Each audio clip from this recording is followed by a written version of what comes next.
Nu satsar ICA på ännu fler ekologiska varor. Vi vill nämligen att kossorna här ska ha det jättebra.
Hello.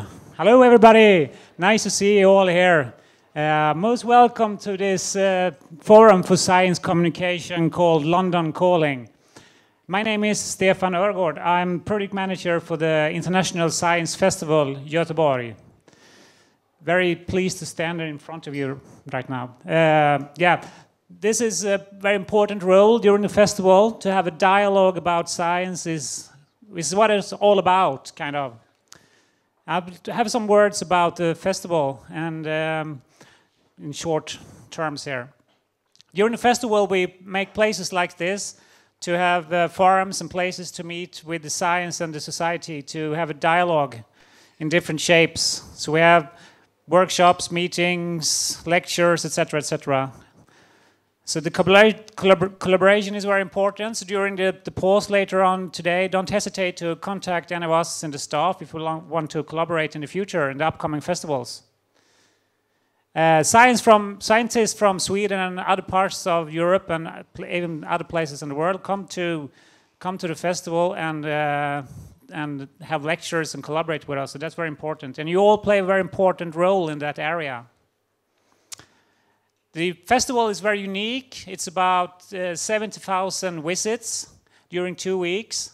And it started on this Monday with school program, which have roughly more than 20,000 pupils from free age up to 16. So that's a big issue as well.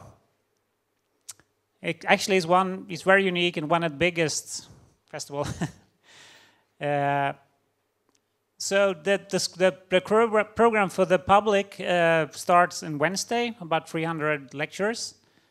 And the aim is to foster positive attitude towards science and research to encourage people into further education. So this is a 19th festival, and hope you see you all later on today and during the festival. And I will leave the microphone to Anna Maria. Hello. I'm absolutely delighted to see 400 of you here today. And on behalf of all the organizers, I'm also very happy to welcome our 4 distinguished guests. Director Paul Manners, Director Fiona Fox, Director Chris Tyler, and Director Gail Cardew. And also a very well welcome to our Nordic guests who are here today, and to you who are following us on the web. It's an honor to welcome the Minister for Higher Education and Research, Helene Hellmark Knutsson. She will be joining us later today. Some weeks ago, I was over in England and met some of our British guests. We have, as we have pointed out in the program, they are really a role model and are doing impressively good in science communication and in public engagement. And this trip really confirmed that they are the best in the class. But let us not forget that we are doing very well in Sweden and in the Nordic countries.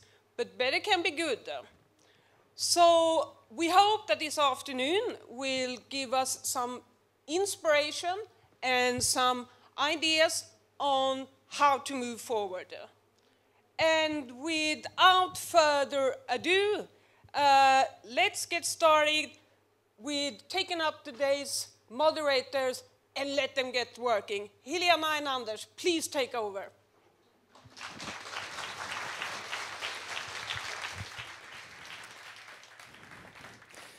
Thank you very much, Stefan and Anna-Maria. We would also like to say a warm welcome to you all. And me and Helena, we are very honored to be your guides through this exciting afternoon. Because as you know, we have prepared a great program for you, but it's also a very tight program, so we will get right down to business. Yeah, since this is also a forum for dialogue and networking, we will give you the chance to introduce yourself to each other at the tables, because during this afternoon we will engage in a couple of group discussions. So you will have 2 minutes and just state your name and organization. Go ahead now, the clock is ticking.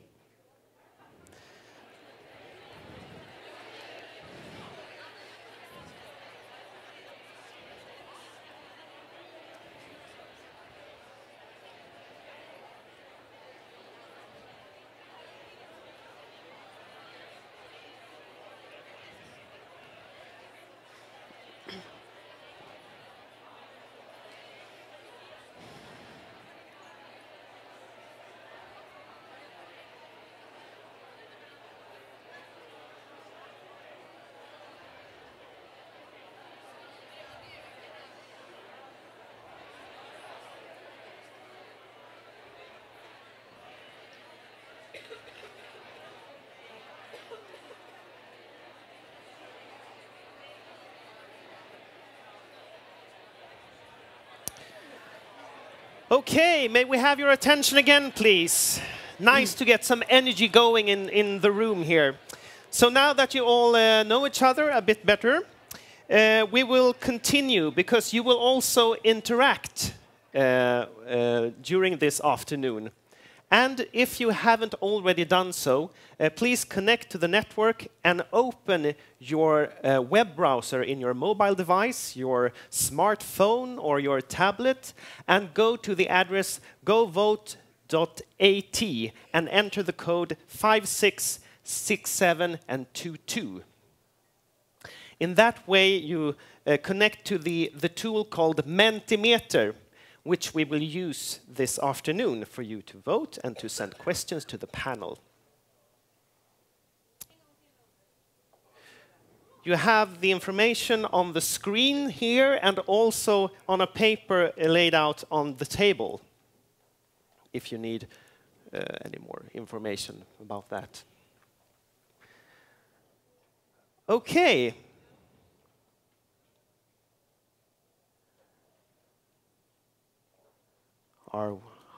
How are we doing?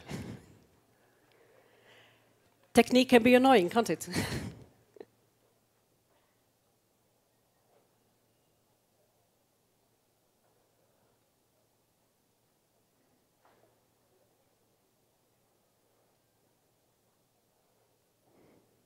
Right now, there's not much interactivity going on because everyone is just looking at their phones. But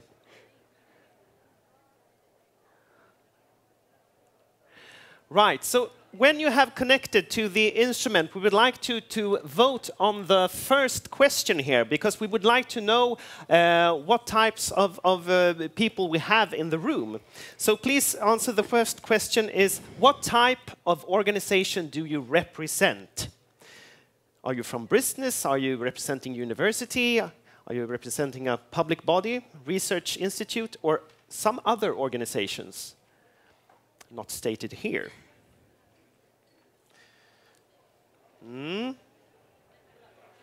We have a majority right now from universities.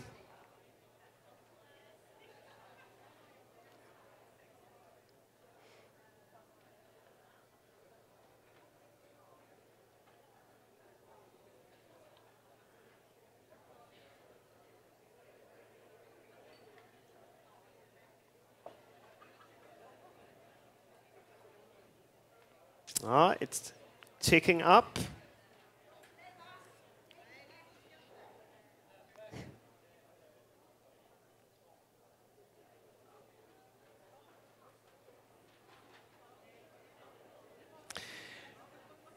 If you are unable to connect to the networks, just use your mobile network on your phone or your tablet.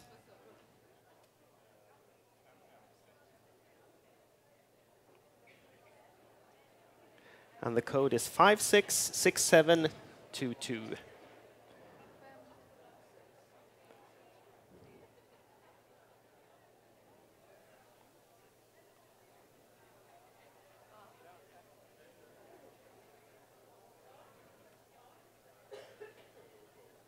So what do you say, Helena? Is this adding up to 400 or? Well, far from. Huh? Are you getting there with your mobile phones?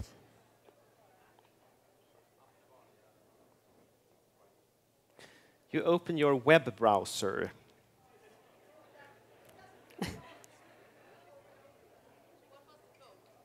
Five, 6, 6, 7, 2, 2.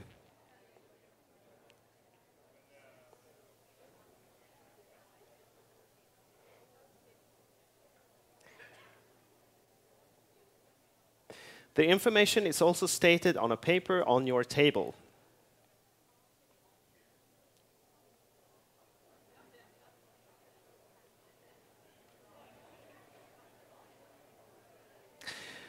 Right, but moving along, we take the next questions.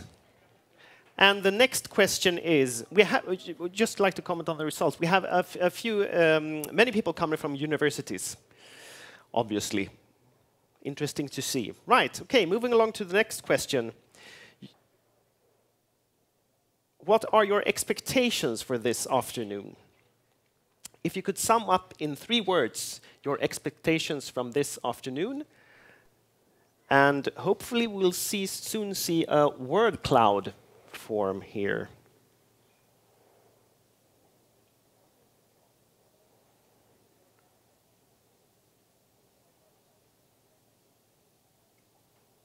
Here we have some. It's working. Here we have some.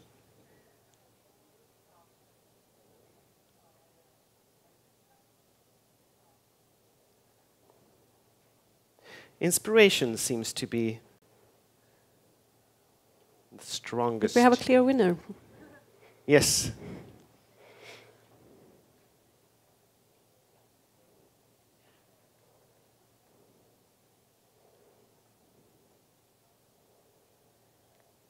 And the word cloud is growing.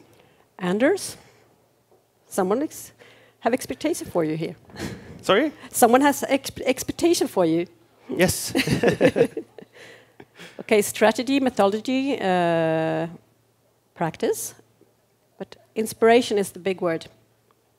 It's really interesting to see your expectations for today. We hope we'll live up to them as good as possible. For the group discussions this afternoon, we will also ask you to appoint a group leader at each table. The group leader's role or job is to send in the votes and the questions from each table via the Mentimeter tool. So you will have another 2 minutes to talk to each other and choose a group leader, starting now.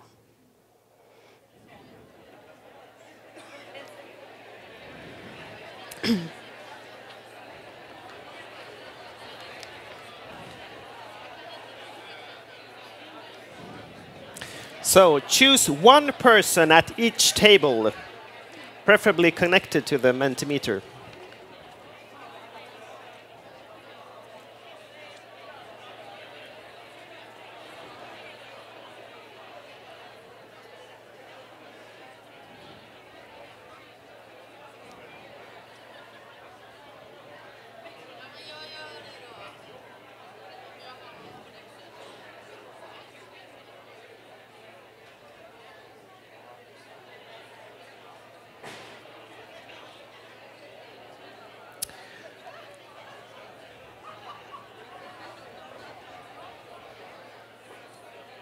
Okay, have you all chosen a group leader now at your table? May the group leaders please raise your hands.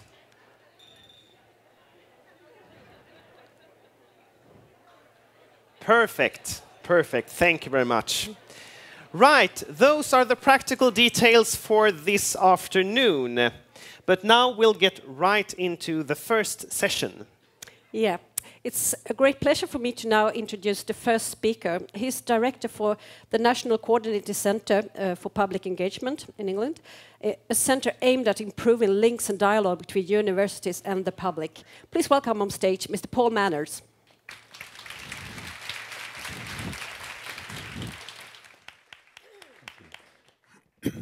Hello, everybody. Hello. It's lovely to be here, although the weather is not what I hoped. But thank you so much for inviting us to come and to share the story, really, of the work we've been doing in the United Kingdom. So today really is about me telling you a story, really, of what we've been doing and why we've been doing it. And I'm going to share with you some of the lessons that we've learnt. And I'm going to offer you some things I think are really important. So, let's get going. Opening up research, a quiet revolution.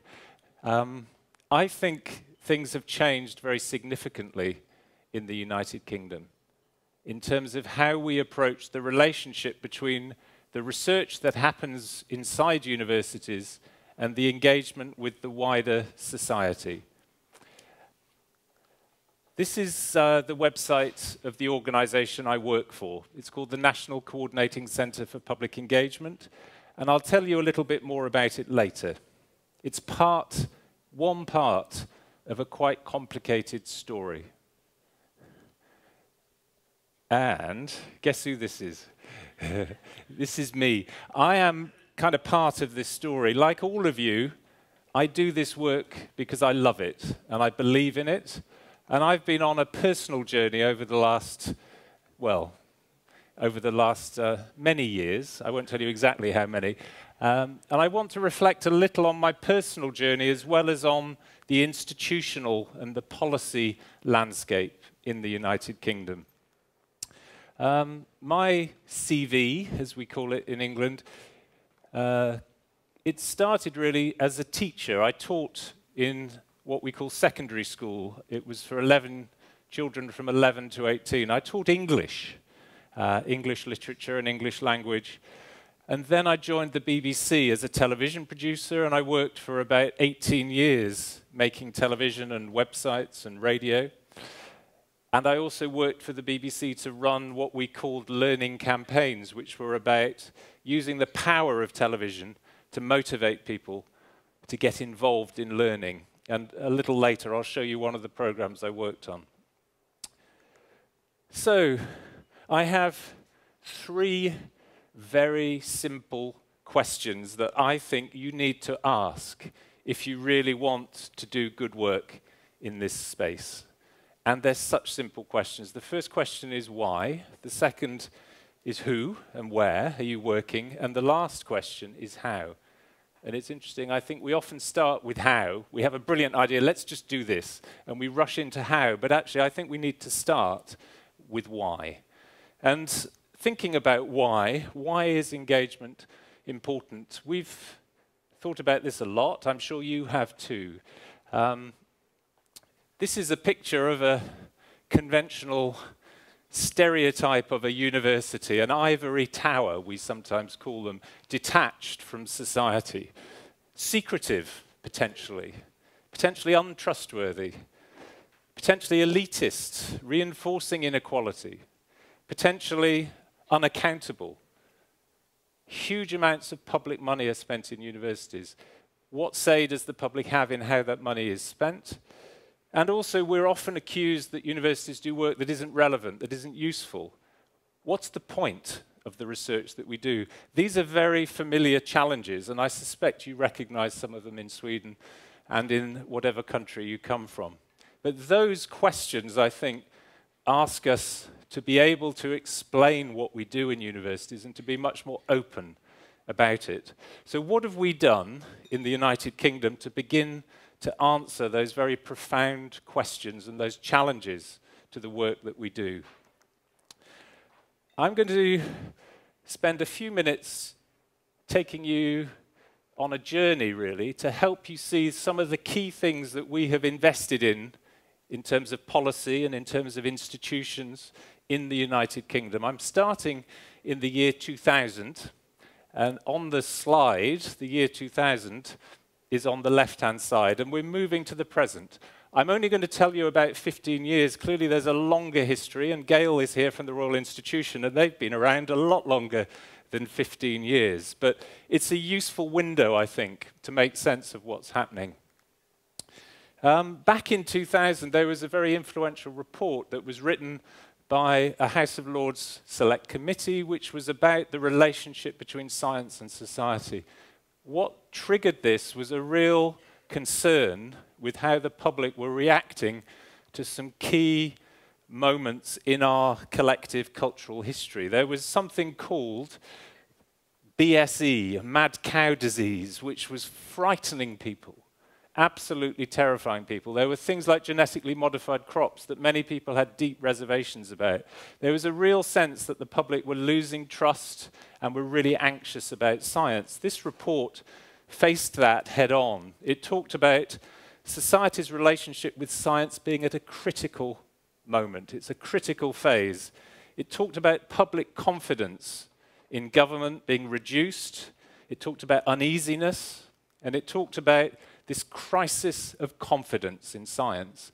And that was a platform for a number of things that were then created to try and deal with that crisis of confidence. Fiona will be talking shortly about the Science Media Centre, which was set up to help develop a much richer relationship between scientists and journalists. ScienceWise was an organisation set up to engage the public in thinking through new areas of science. The Public Attitudes to Science survey was launched, which monitored and checked, well, how are the public thinking and feeling about science? In 2011, 82% agreed science was such a big part of our lives that we should all take an interest. Very encouraging figure. But only 43% of those people polled felt that they were informed about science and research. So a real gap that we needed to think about. The government set up something called the Office for Fair Access, which was trying to deal with the fact that universities were often very inaccessible to people not from relatively comfortable, wealthy backgrounds, to try and deal with opening up a university education to all. And more recently, in 2014, a restatement of the principles around science and society was published by our leading Department for Business, Innovation and Skills. So that's one sort of thread of the story. All of these interventions, I think, are helping us deal with, if we go back to that original challenge, they're helping us deal with the fact that universities can be seen to be untrustworthy and secretive. They're helping us deal with the fact that they might be promoting inequality. But they don't necessarily help us deal with the other challenges about accountability and relevance. And there's been a major change in the UK in the last 5 years. And there's a word that has come to strike fear into many researchers' hearts. And that word is impact. Because we are now being asked in universities to think about our impact outside academia, not just what our colleagues and our peers think of our science, but what difference is it making in the world? Several really critical changes in the way that research is funded in the United Kingdom. Impact. So it's described, research is described by our funding council as a process of investigation leading to new insights that are effectively shared. And I think that's a beautiful description, actually. I love the effectively shared. It's not enough just to do the research. You need to share it to build that community of knowledge. Impact, we're told, is an effect, a change, or a benefit to the economy, society, culture, public policy or services, health, the environment, quality of life, beyond academia. And now, 20% of the assessment of the quality of research in universities is assessed on its impact beyond academia through case studies of projects and the difference they made. And that is really worth thinking about. That is a very significant change in the relationship between research and society. Pathways to impact is something that our research councils, when you put a research proposal in, you are asked to think about the potential impact. You're not asked to predict it, because of course you can't, but you're asked to show that you thought about who might find this research useful, interesting, how am I going to work with them? Public engagement is one of the categories that they encourage you to think about. We've developed something called the Researcher Development Framework, which is an attempt to articulate what are the skills and the knowledge that a good researcher needs. And you might think, well, you need to be clever, and you need to know how to do good research.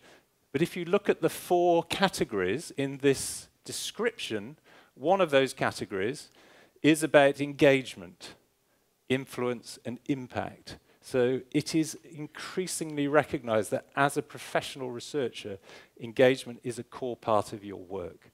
So these are really useful, I think, things to understand about the changes that have happened in the UK. And they complement those that I talked about earlier. So, have we cracked it? Have we suddenly, magically, over 15 years, changed higher education? And I think the answer is probably in the question.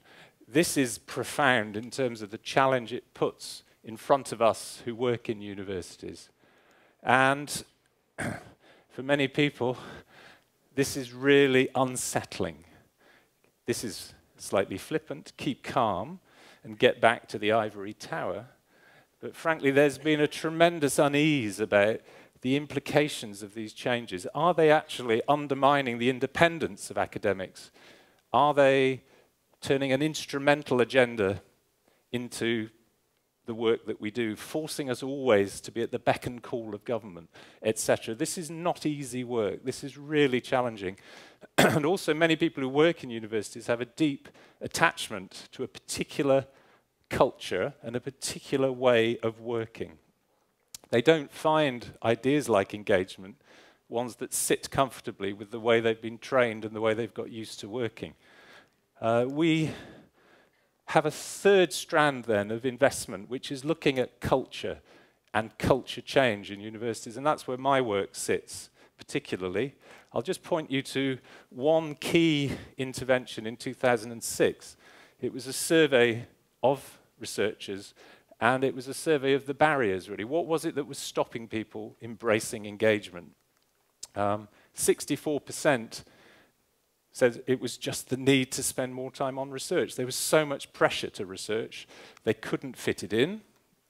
29% said it took time away from valuable research.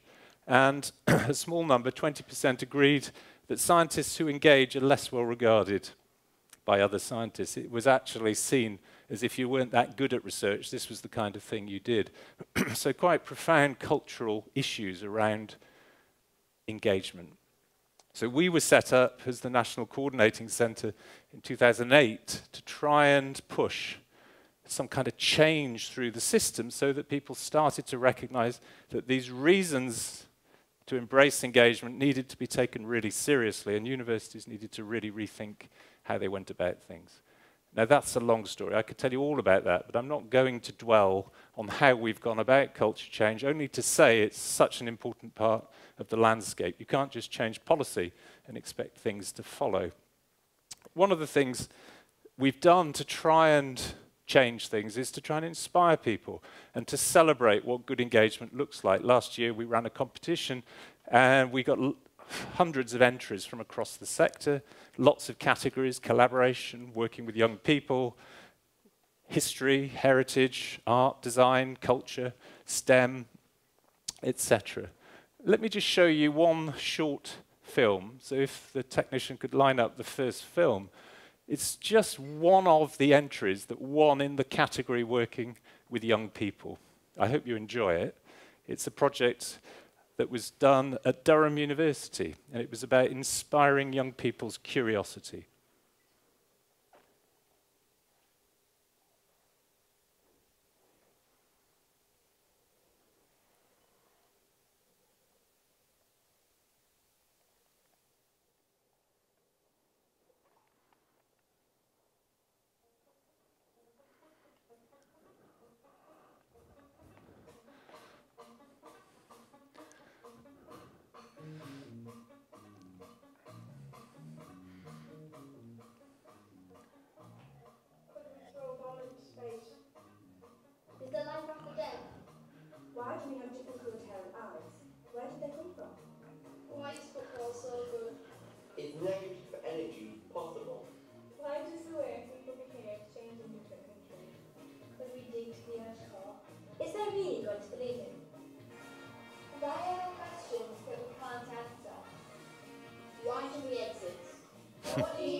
I mean, I think that's beautiful.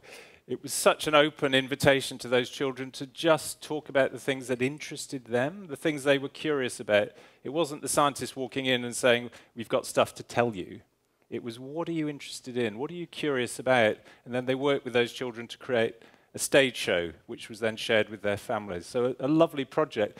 Just one of the many ways in which we're trying to kind of raise the status, the profile, and the seriousness with which people take good quality engagement. So, my first recommendation to you is start with the question why. You know, you really need to get very, very clear what is the opportunity or the problem that you're trying to address, and to make that as explicit and as clear as possible. And that will then guide you to think about the interventions you might take. So be clear about why engagement matters and clarify your rationale. So that's my first recommendation. I have two more. Okay. The second one is about people, and it's about relationships, because it's all very well having a clear kind of mental, philosophical rationale, but engagement is all about people and about relationships. So let me just share with you briefly a few of the things we've learnt about how you can build intelligence about people and relationships into how you approach your engagement. This diagram, which I'm afraid you can't probably read, is an attempt to explain. You'll notice, if you can see, that the university sits in the middle, at the center of the universe, which is how we like to think of ourselves. We're surrounded by a whole host of potential partners and stakeholders in wider society. The public, the community sector, the business sector, the policy community, the public sector. So many relationships that we could develop. We need to develop real insights into those different potential collaborators. One of the things I mentioned earlier was work to do surveys of public attitudes. And since the earlier versions, it's become a little more sophisticated. We now have what's called a segmentation of different kind of public dispositions towards science. They came up with 6 different categories that really seem to make sense of how people feel about science. Confident engagers, and I suspect that all of you would fit that category. But running along the top, we also have distrustful engagers, people who are up for it, but characterized by a not suspicion, but a real questioning and critical attitude towards science. Late adopters, concerned, disengaged skeptics, and the final group, who I feel very sad about, who are just indifferent. That was the only way they could make sense of their relationship to science. But actually thinking in a more sophisticated way about people's dispositions and attitudes is really, really helpful. I would call myself, I think, a concerned. I'm not somebody who feels completely comfortable with science. I dropped science at school when I was quite young. This is a picture of me looking concerned, ever skeptical. This is a picture of me probably about 8, doing something I completely adored, which was pond dipping, we call it. You know, fishing for little nymphs that swim in the pond. A real love and a real curiosity about the world. And that was me when I was even younger. And I think there's some really interesting work happening in the UK at the moment to kind of understand people's pathways and their journeys into and away from science. So not only looking at people now and thinking, ooh, you're a concerned, or you're a this, or you're a that. What are the journeys that people travel in their lives that bring them closer to science or away from science? Really interesting research.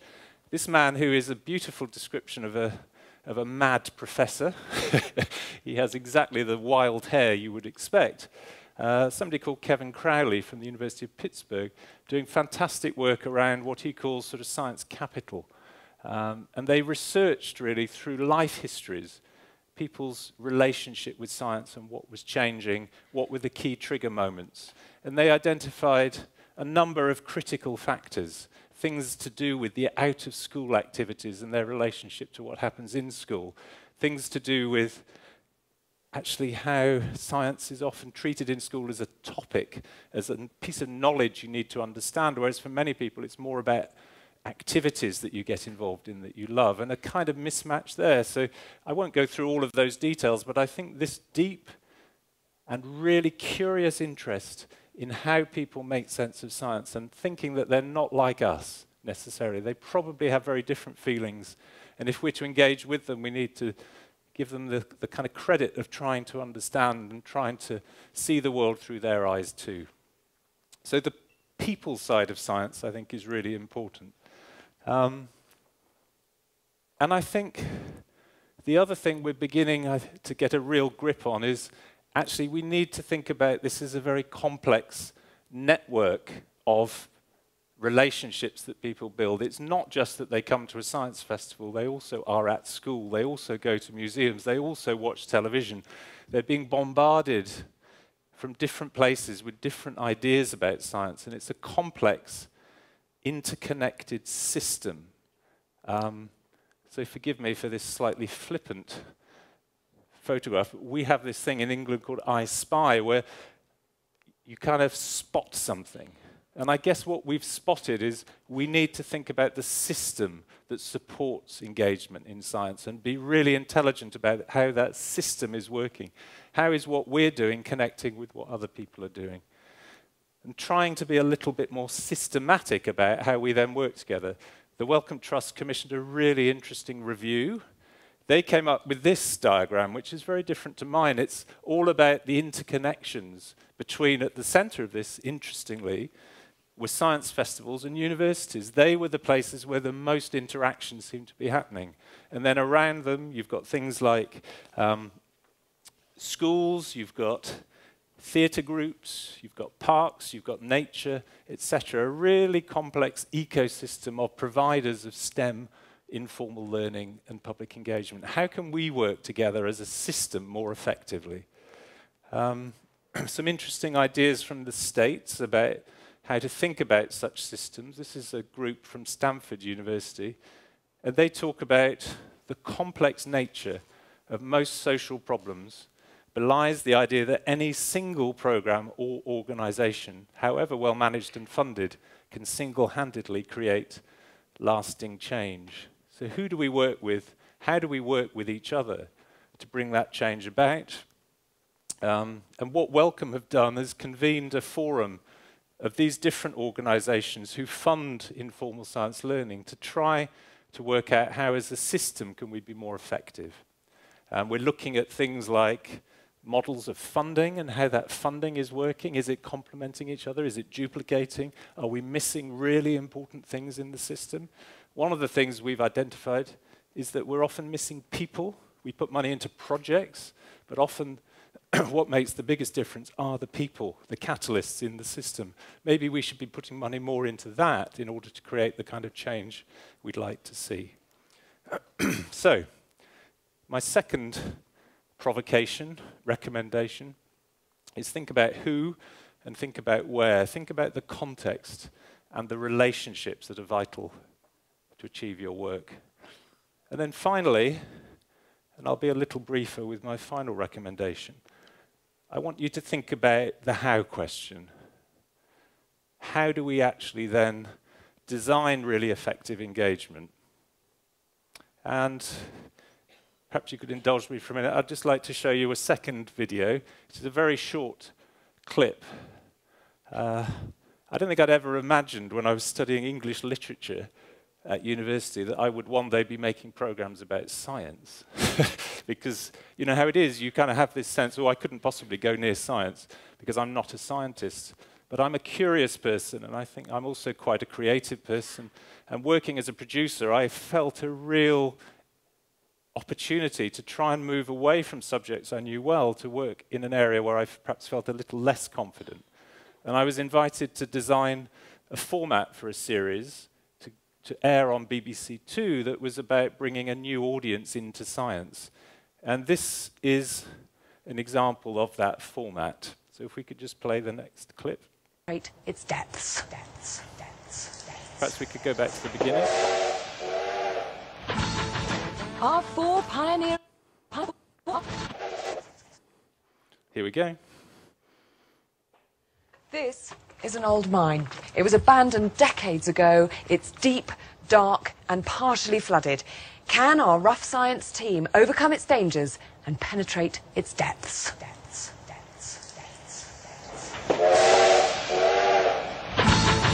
Our 4 pioneering scientists are Ellen Macaulay, an intrepid go-anywhere botanist with a love of all things wild. Mike Bullivant, a chemistry wizard with a wicked sense of humour. Jonathan Hare, the do-it-all inventor, physicist and engineer. And Hermione Coburn, an earth scientist and explorer who never gives up. Their base is an abandoned mining mill way up in the mountains of Colorado. This is High Altitude Rough Science. So, I didn't make that program, sadly.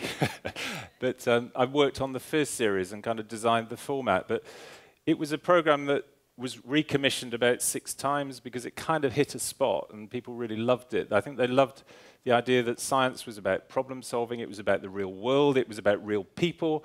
There was a sense of jeopardy, a sense of adventure, a sense of unpredictability. Would it work? Wouldn't it work? So, you know, I feel really proud of that series, and I think it was hard work to design that series. We thought really, really long and hard about what our purpose was. We worked really hard to understand the potential audience for that series. We piloted a number of different versions until we got it roughly right. And I think it embodies that kind of reflectiveness that you need if you're going to create a great engagement experience. I won't dwell on this long, but purpose, purpose, purpose. I'm always going on about purpose. And I think with engagement itself, when you're designing an engagement activity, again, you need to be really clear what you're trying to achieve. And we've come up with kind of 3 simple ideas about purpose for an engagement activity, which often overlap, but I think sometimes people don't really think about what they're trying to do. We think that there's a really important role for engagement to be about inspiration, to just really excite people, to get them to lean forward and take an interest. And that's great. We love that kind of engagement.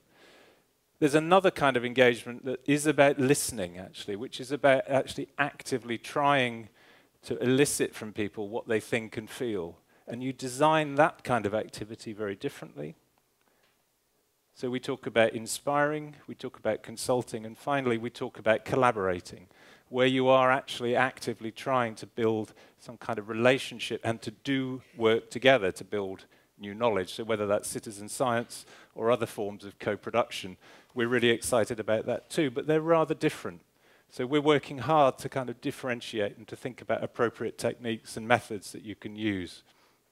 So the how, I think, is full of challenge. And clearly, to do the how well, you need to understand your audience well. And you need to think about impact. You need to think about evaluation.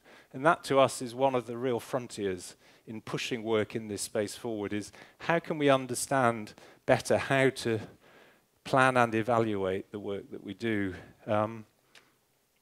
Impact sounds such a horrible, simplistic word, doesn't it? You just kind of affect somebody in some kind of mechanical way.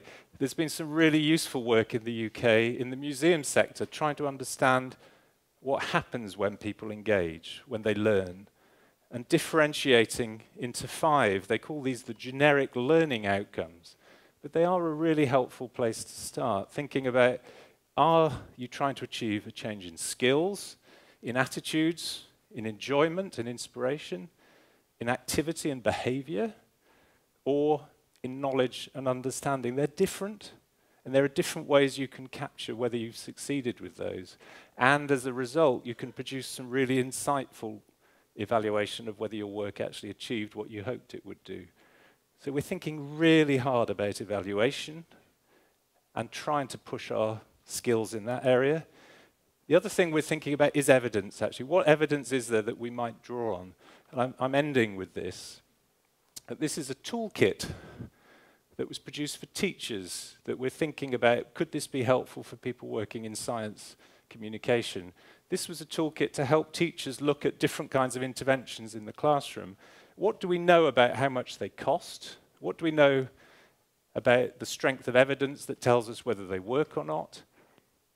And what do we know about the effect that they actually have? And this is wonderful, because what they came up with was a list of things. And they, for instance, again, I'm sorry you can't possibly read this, but if you involve people, say, in arts participation, the cost was relatively small. The evidence is quite strong, and it would have a 2-month benefit in terms of progressing somebody's learning. They looked at things like collaborative learning. The thing that made the biggest difference, plus 8 months, was feedback, actually. And isn't that interesting in terms of how you then need to think about how you work as a teacher? I was delighted to see that performance pay, that is seen by many in policy to be a hugely important thing to implement, actually has no effect whatsoever on the quality of learning. And, interestingly, setting, where you put pupils into different classes according to their ability, was actually seen to have a detrimental effect of -1. So you may be a little skeptical about these figures, but it was a very rigorous attempt to read the evidence and to distill the lessons from it. And if we had something like this for science communication, where we could look at the costs and the evidence and we could build on that in our work, wouldn't that be a good thing? I think it would. So, finally, the how question, I think, is really important. And it's about matching your approach to your purpose and your audience. And it is about intelligent evaluation. So those 3 things are what I offer you as our kind of lessons learnt in this space. And I'm not sure whether it's possible to vote for one of them as being more important than another. Because personally, I think they're all interesting, they're important, and they all connect. But in a minute, I think you have the unenviable task of deciding which of these is the most important. And perhaps it's good to think about, well, which of these resonates the most with you? Which do you find the most helpful in terms of your practice? So the first one was why, being clear about why engagement matters. The second was about the who and the where, understanding your publics and understanding your context. And the third was how, matching your approach to your purpose and your audience. So, thank you for listening. I'm sorry I've talked so much.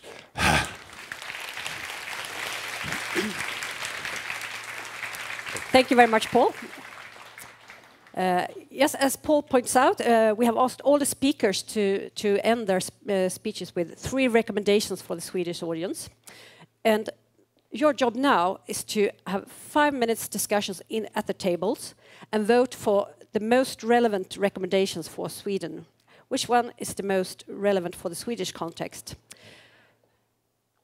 And your group leader will send in the votes from each table via the Mentimeter tool. And we will get back to your votes later on today. I think we have Paul's recommendations on the screen, no? Now, you have 5 minutes from now. Please go ahead. Thank you. Yes.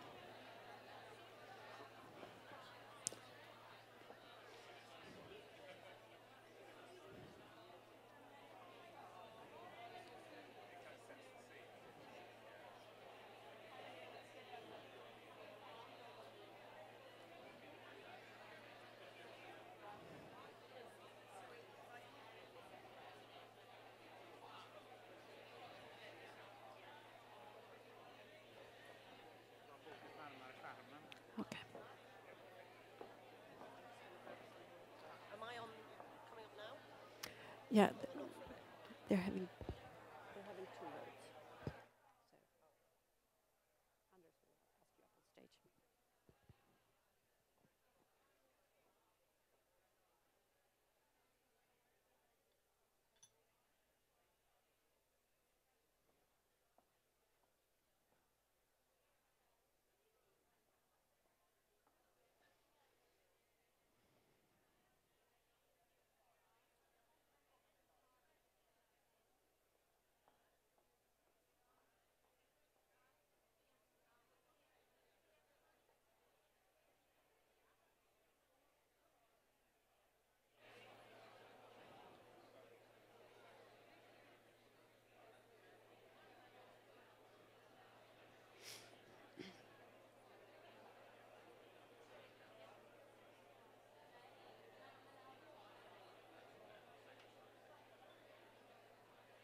Okay, there's about 1 minute left, so may I ask the group leaders to prepare the votes?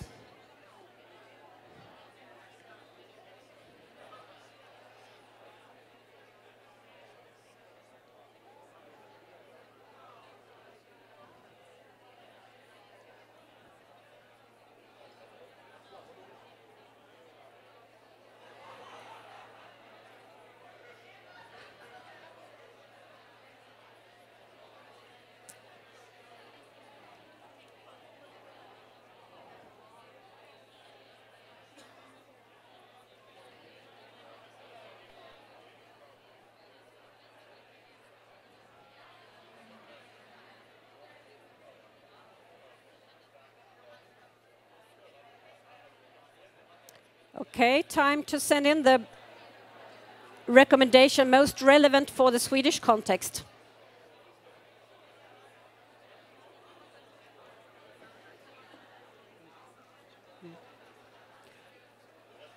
Okay, I think people have started working here. How about you over there?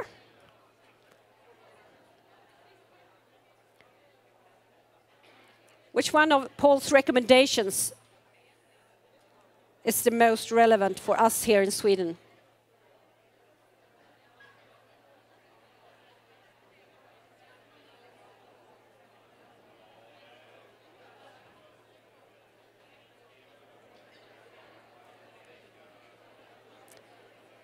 May we see the results on the screen?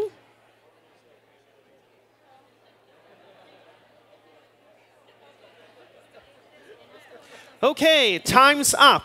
While you are reporting the votes from your table, we will have just a short comment from one of the tables here. Perhaps this table would like to comment on what did you vote for and why? We voted for number 1, explaining why. And we had and why is that? It was a 3-to-1 vote, I should say. So we were not totally agreed.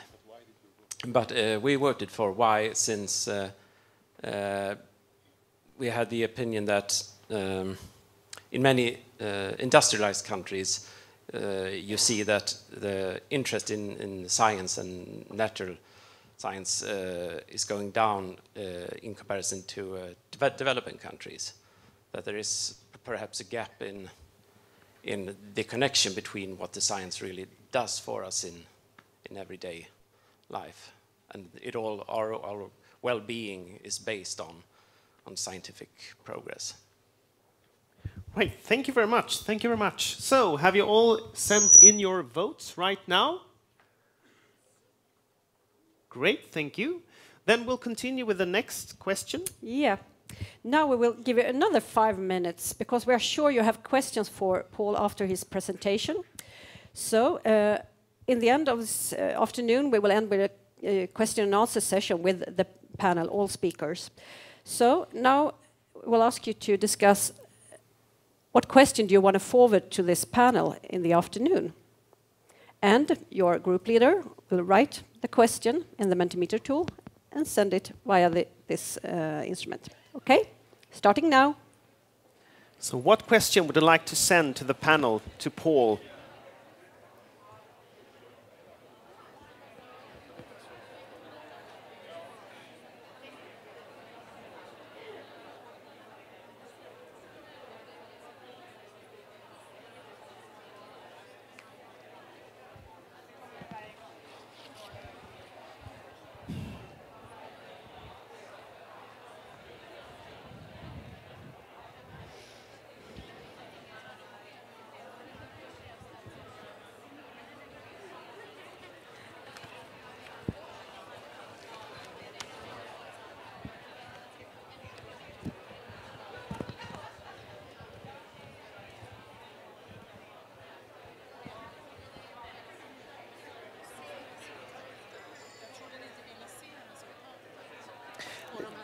Det spelar ingen...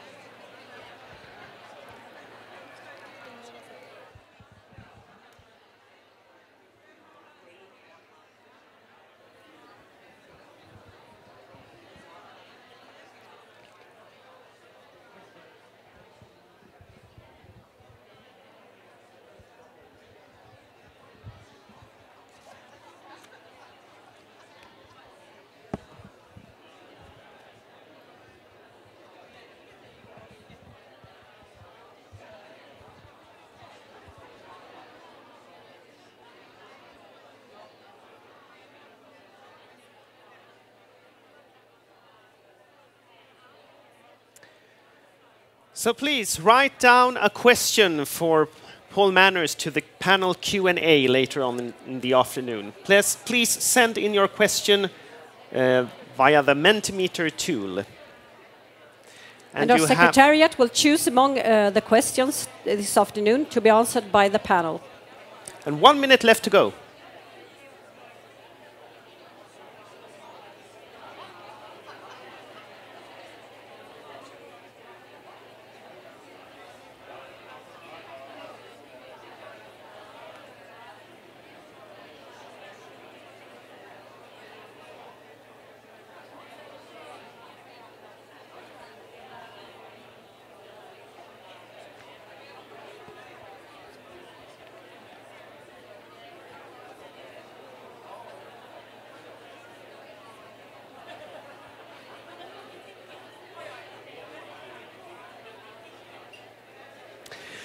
Okay, please, you can write down your question and send it to the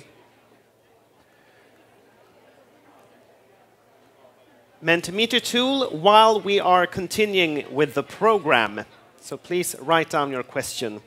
I would just like to remind you of the paper on your table, which states how you connect to the Mentimeter, and also the hashtags for the conference. If you would like to Twitter from the conference, you use the hashtags VetFest and 2015 FFF, respectively.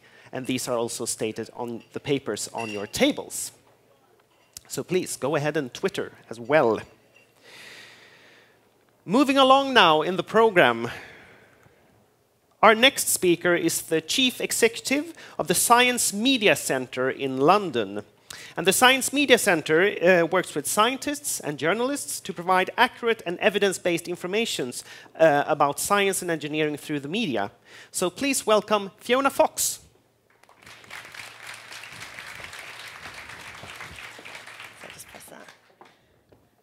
Thank you, everybody, and thanks for this invitation. I want to echo Paul's point about the weather.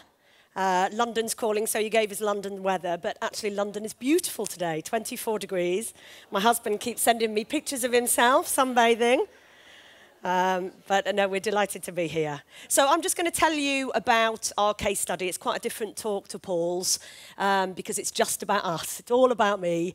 It's all about the Science Media Centre, and I just think it's an interesting case study and one which is being imitated in other European countries and countries around the world. So maybe somebody in this room will walk out of here saying we need a Science Media Centre in Sweden. So I hope so.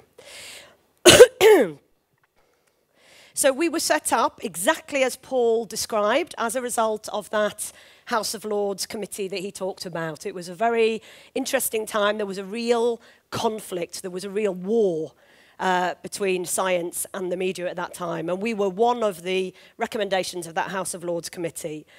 Things were going wrong. 12 years on, things are going very well between science and the media. It's such a short time, but honestly, back then, nothing was going well. There was a very strong feeling that the public did not trust science, and that was because of the way the media was covering these kind of stories. So I don't know if you have headlines. Do you have tabloids? I don't know. But these kind of headlines were what greeted people every day, whether it was about the MMR vaccine causing autism, GM crops, which were always known by the newspapers as Frankenstein foods, the prime monster there, you can see Tony Blair, our Prime Minister, described as Frankenstein. So these were the kind of headlines into which the Science Media Centre was set up. And we were just meant to make it different. Quite simple. Please, if we're going to have a debate about GM, let us have that debate. I want to really stress this is not about closing debate down. It's not about scientists dominating debate. It really is about making sure that good, accurate, evidence-based science is within that debate. That's all. It's a very modest claim. That was not the case in the GM debate in the 1990s. The best GM scientists in Rothamsted Research, in the John Innes Centre, did not take part in the debate. So the public and politicians and supermarkets all said no to this technology without having heard from the best scientists who were developing it. That should not happen again if we're going to discuss shale gas and fracking, or synthetic biology, or nanotechnology, or climate change. We should have that debate, but we should hear from scientists. The scientific community have something to bring to this party. They have to emerge from the ivory towers that Paul described and engage in these debates. So that's all our aims. We don't have objectives to change those debates, because it may well be that the British public and Parliament would have said no to GM, having heard from the best scientists. That's called democracy. That's absolutely fine. We will never know, because those scientists did not engage. There are other science media centres setting up around the world based on our model, and we're an independent press office. I think one of the most attractive things for the media is that we don't have a message, we don't have an institutional message, we're not trying to even sell a university. Paul was talking about impact and the need to promote the institution and the university. We are completely independent. We're an independent press office for science, and that model appears to be popular with journalists, and we have centres in Canada, New Zealand, Australia. We've just literally in the last month, there is a new centre in Germany, so I'm hoping some of you will have contact with them. It hasn't opened its doors, but a new chief executive, who's a very well-known former science journalist, has been appointed. So we're excited about our first European science media centre outside the UK. Oh, that's gone wrong. I don't know how to make that right. This slide should have hundreds of funders. So our funding model is unusual. Quite hard for me because I have to raise the money, but we have 120 different funders. So we go out to universities, to companies, to the government and say, can you give us a small amount of money, maybe £5,000? Nobody is allowed to give us more than 5% of our annual running costs, nobody. So if somebody in the room today wanted to give me £20,000 towards this wonderful centre, I would have to turn you down because the upper limit is £15,000. So small amounts from almost everybody in the scientific community, which really guarantees our independence.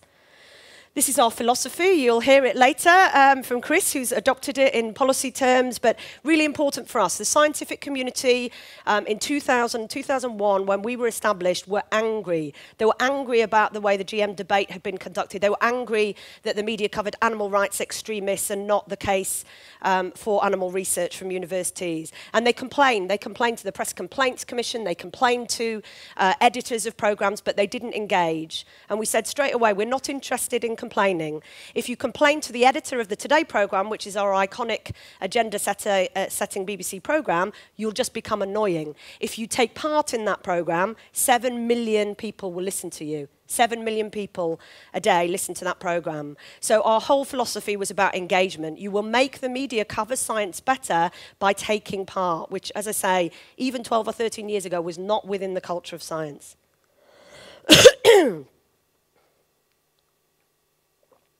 This is the slide, the kind of persuasion tactics we use. So we are generally not speaking to science communicators like you or science policy experts, but to scientists, research scientists in scientific institutions. And we're really, really keen to say to them, you can't complain about the person who was sitting on the couch on BBC Breakfast Television talking utter rubbish because they're from a single-issue protest group or an NGO, or you think they've got it wrong. If you don't take up that opportunity, somebody else will. And you've got to take responsibility for the nature and the quality of these debates about your subject. Also, this is my point. I'm known as a bit of a Philistine. I've only just got an iPhone last week because it was forced on me by my colleagues. I don't know how to use it. However, I have evidence for my claim that it's not all social media. People are not yet, maybe it will be in a few years, but they're not getting their information from the wonderful science blogs that you're all writing, and I commend you. I love science blogs. I think you should all tweet. I think you should speak at science festivals. But ordinary people, people who are not interested in science already, are mostly forming their views about synthetic biology, shale gas, climate change from the national news media.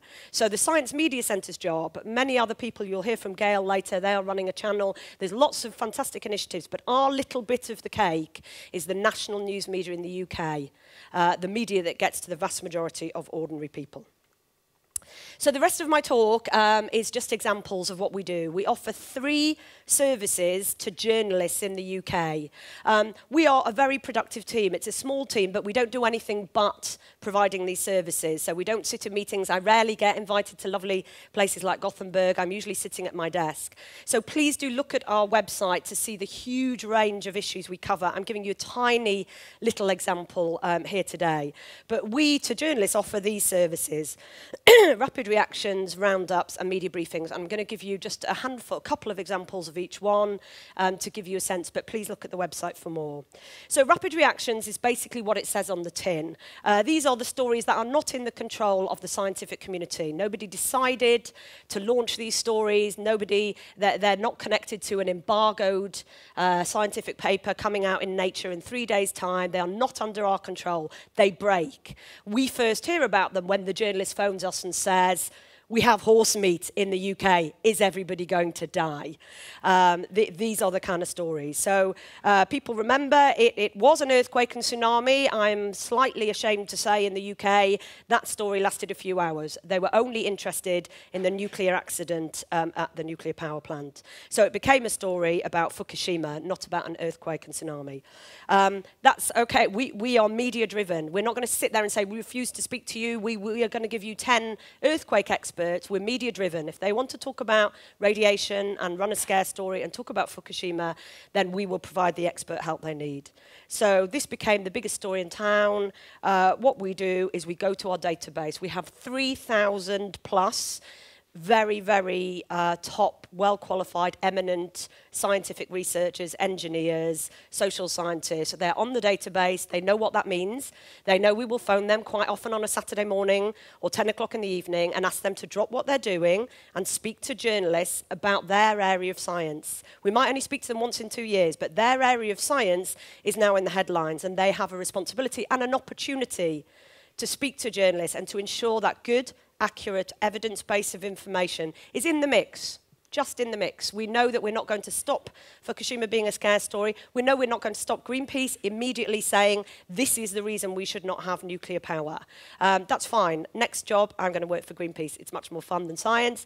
That's legitimate. However, we also need to hear from nuclear experts, some of whom spent years and years in Chernobyl studying the output and know what they're talking about. So we go to the database, we put in the right keywords, whether it be horse meat, swine flu, Fukushima, volcanic ash, as it has been a couple of times, and we get these comments.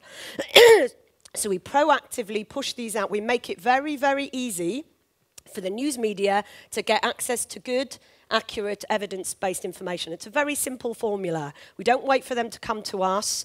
We go to the scientists. Very often a journalist hasn't phoned them. Very often their university press officer hasn't contacted them because they're doing a lot of proactive stuff and there's only 2 or 3 of them. So we will go to them. We'll remind them. Sometimes they've forgotten that they signed up to our database. Please tell us what you think about what's happening and make yourself available. And then we proactively put these out and we say to the journalists, these are the different kinds of experts. This woman is an expert on internal radiation. This person is an expert on environmental impact. This person knows about nuclear power plants. So a real range of keywords that we're using, a real range of evidence-based information. We push it, we pump it out, literally. On stories like this, the question from the journalist is changing every hour. So we think we've answered one question, and then another journalist phones up and says, my editor now wants to know, is the plume coming our way? Are we going to get this radiation in the UK? We go back out to the expert. Is this likely? You remember recently with Ebola, can it go airborne? No one in my office knew whether it went airborne. That was a big question for half a day. Every single expert said very, very, very, very unlikely. Very unlikely to go airborne. So you get this in. The big question for the first, people don't believe me, especially in Europe, the big question on horse meat is, will it kill us? Does horse meat kill you? That was all my mum wanted to know. She's 88. Will it kill me? No, Mum. I've asked the experts. It will not kill you. It's not good. Something has gone wrong in the food chain, but it will not kill you. Fine. I don't give a damn as long as it won't kill me. So we are answering questions really quickly, and the media will. We are mostly quite a popular initiative, but there are a couple of people who don't like us, and some of those are kind of journalism academics. They hate the fact that journalists are lazy and copy and paste our quotes and don't go out and do their original reporting. Very valid point of view. Most journalists now, science journalists on UK newspapers, are doing on average 4 or 5 stories per day. They're doing it immediately. They're not doing it for tomorrow's paper. They're doing 2,000 words on Fukushima for now. So they just don't have the time to do the kind of original reporting, and so they do rely on us. And I think in science, some people think that's good. So I think we probably need to do questions after. Is that right? No, hundreds of journalists. Sorry, but I've got so many slides and I don't want to delay. So lots of different kinds of scientists.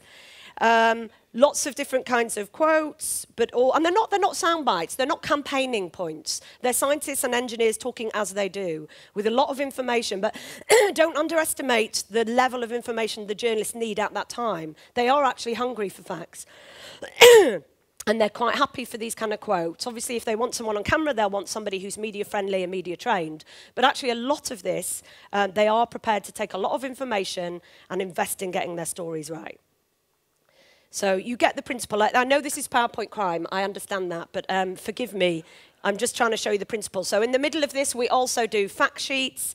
Quite often we've anticipated these kinds of things, so we've got them ready. We check and double check and triple check. So the journalists now trust these fact sheets, and they will quite often copy and paste the whole thing. We did one on radiation exposure, on nuclear reactors.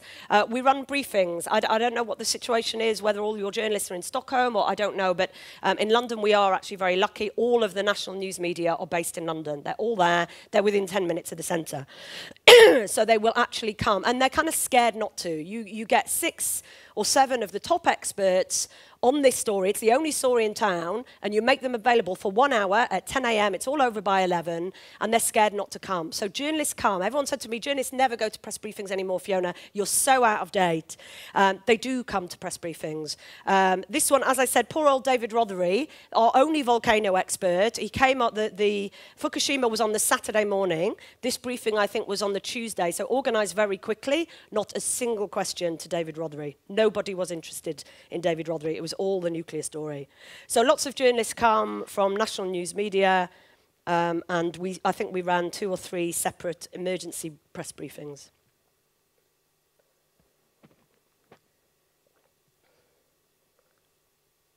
And here's some other examples. So that's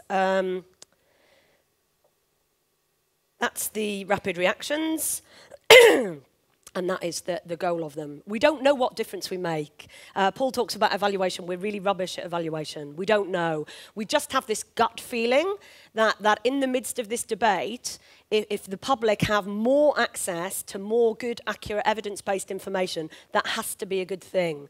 There's something in the UK called the Fukushima bounce, which is very dubious, I'm sure, scientifically, but support for nuclear power went up after Fukushima. And there are different views about why, but certainly some people think it was because there were so many scientists who were willing to get out there and talk about relative risks, the fact that you're more likely to get high levels of radiation from living in Cornwall, which who knew, but it has very high levels of radiation, than you would if you were based in Tokyo or whatever. So that's that.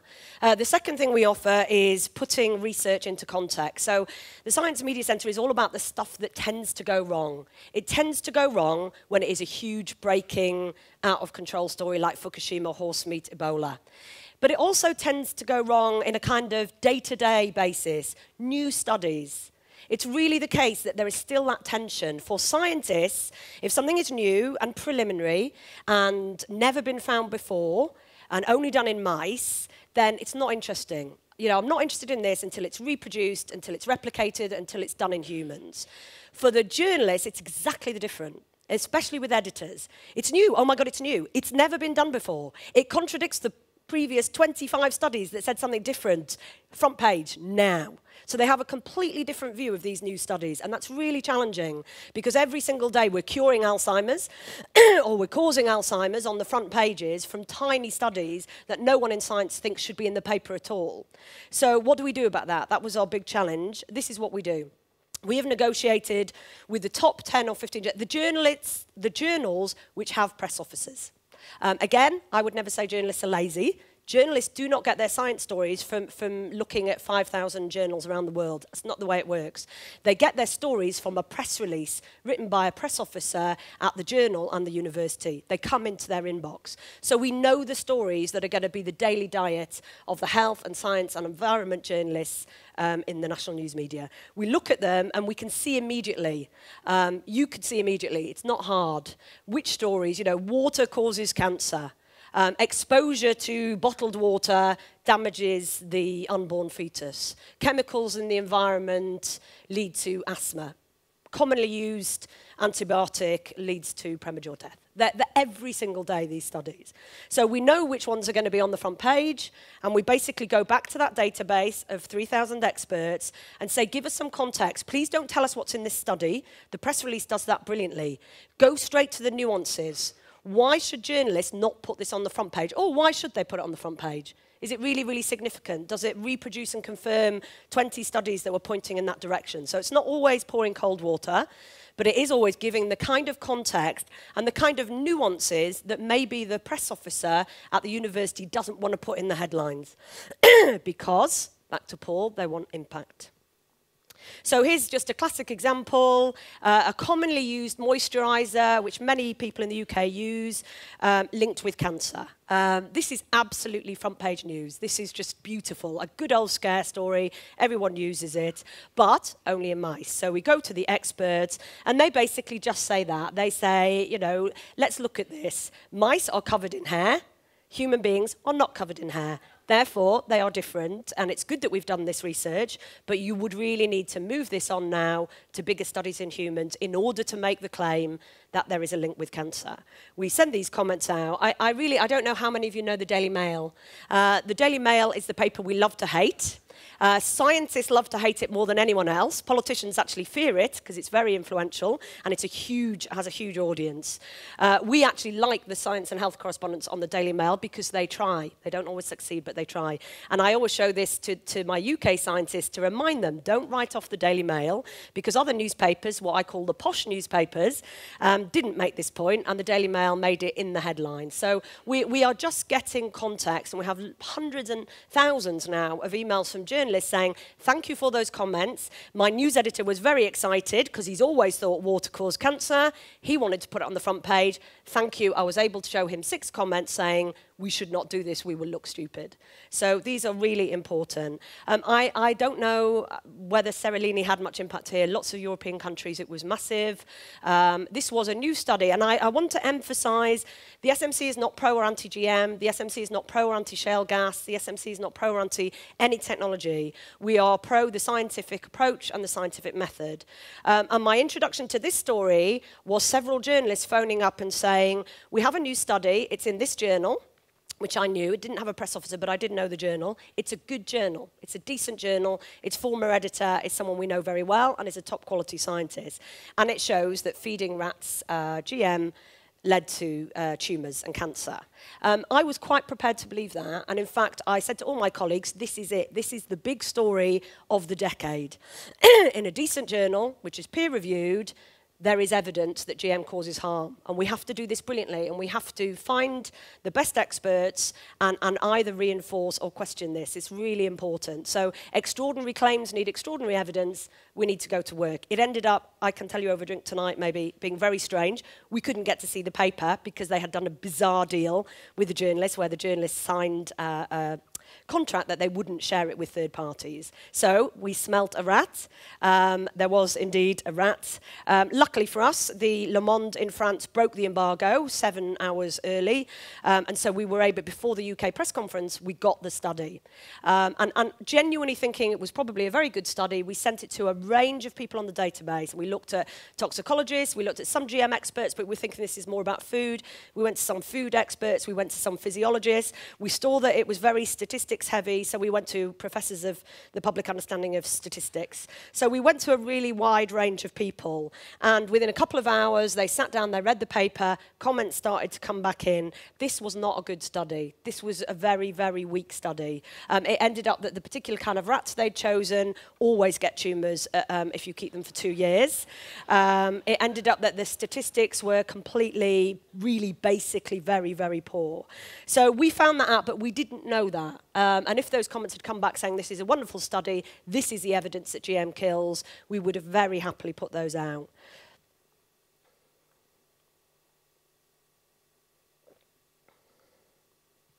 So these comments went out. Some journalists decided not to do it. One of the journalists who'd phoned us, Lawrence McGinty from ITN, who is the main most popular television news programme, phoned up and said, I've seen your comments, I'm going to the pub for the afternoon. I don't think we should put this on the television. It's not significant enough.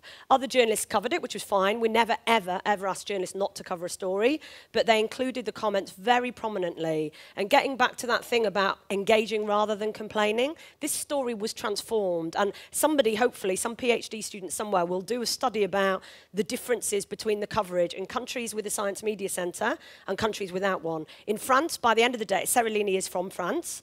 There were no scientists asked by any journalist, none. They only went to Monsanto, which, as you can imagine, the independent scientists versus Monsanto. And by the end of the day, the French minister had called for a review of all GM. So it had policy implications because the coverage was overwhelming and completely uncritical and unbalanced. Our coverage was very balanced. All of the journalists could see that there were weaknesses, and that was reflected in all of the coverage.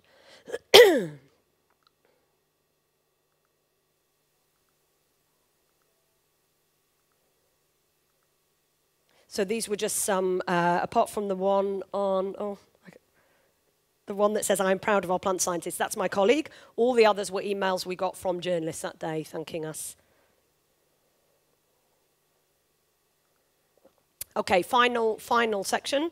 So we run press briefings. As I said, we were told journalists don't come to them. We're quite privileged in London. We're also quite privileged, again, I don't know the situation here, but we have still got science specialists. And actually, when I started 10 years ago, everybody said they're a dying breed, they'll sack the science, environment and health guys and put political editors on. That has not happened in the UK. It's been predicted for 10, 12 years. It has not happened. Our editors think they probably got it a bit wrong with MMR and GM in the late 90s, and they do defer to and respect their specialist science, health and environment reporters, and they're our main target, and they care about the quality of their work. So these briefings are primarily for them. And yeah, they're much calmer than everything I've talked about, which is all kind of reacting to the media agenda, all very media driven. These are a way for scientists to kind of set the agenda and maybe influence the framing of issues early on. So this was I have thousands of examples I could show you. This was one where actually my Christmas was ruined a couple of years ago by the story from America, would you believe, but the FDA gave a green light to GM salmon. And suddenly my phone started ringing, and I had nobody in the UK who knew anything about GM salmon, apart from about 4 scientists in Aberdeen University who were not on the database, but everyone kept saying, you need those 4 scientists, you need those 4 scientists. Terrible words, which is another discussion, but one of them said DEFRA, which is our government department, would not like us to speak on this. So I couldn't get anybody. And every front page was Frankenfish, huge pictures of lit up fish. It was just horrible coverage, no good science in there. I didn't know whether GM salmon was a good idea, had no idea.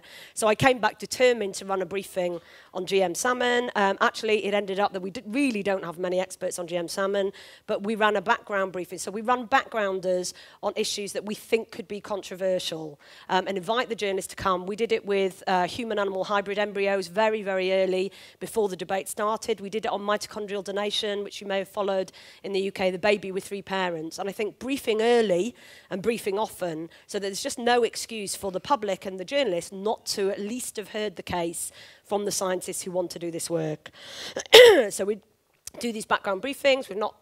We have very little control over what happens, but I think if it's the best scientists speaking to the best journalists, generally it comes out absolutely fine. There are very few bad examples.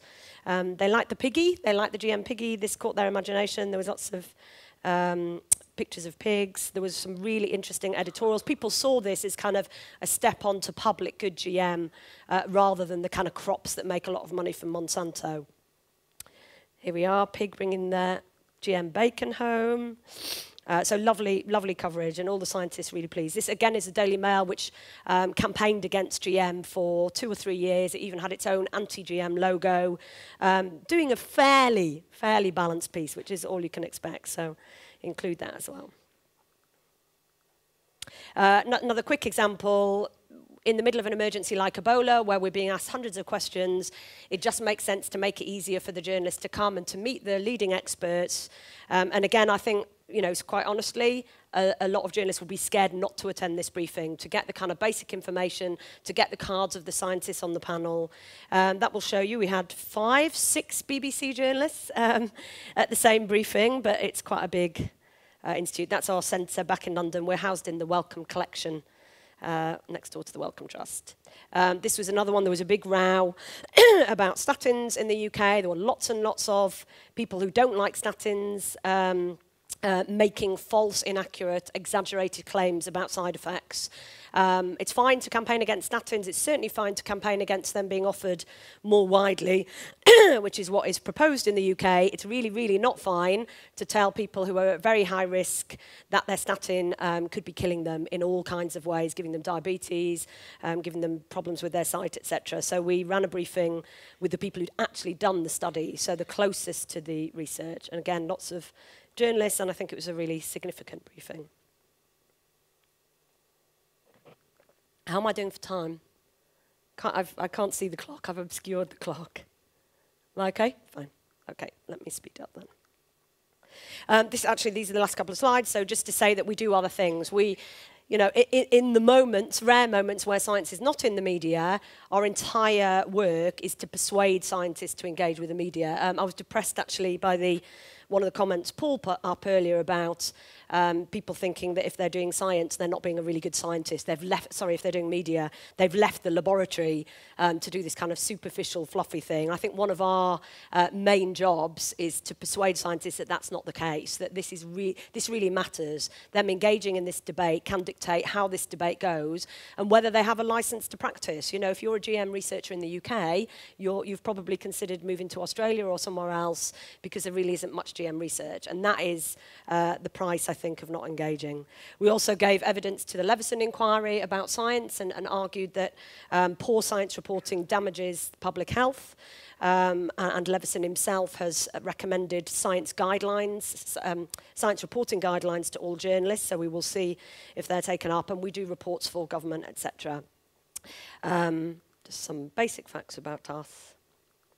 And that's my final slide, which I always use for scientists, just to say, please don't think that we will throw you out into Jeremy Paxman or John Humphreys on a controversial issue. We run media training, and we spend a lot of our time supporting and kind of skilling up scientists to do the kind of media work we ask of them. So that's it. These are my 3 points. I'm not going to talk through them. I think they're fairly self-explanatory. I think, having just said what I've said, I think my preference is number 3. I don't want to be rude about any individuals. I must not be rude about any individuals. But when we started, there were very, very well-known media scientists. They absolutely loved the media, and they talked about everything. There were experts talking about GM in the media because plant scientists wouldn't. But these experts knew nothing about GM, and they were saying GM is safe, whereas actually the plant scientists were only just testing it. So we don't want that. We don't want the only people who do media work to be people who love doing public outreach. We want this to be seen as a part and parcel of what being a very, very, very good scientist means. It means doing your research, it means publishing that research, it means speaking at scientific conference, and it means engaging with the media and the public about that research. That is excellence. The word excellence should not be reserved for people who only sit in a lab. It has to be associated with public engagement. So that would be my favourite. That's it.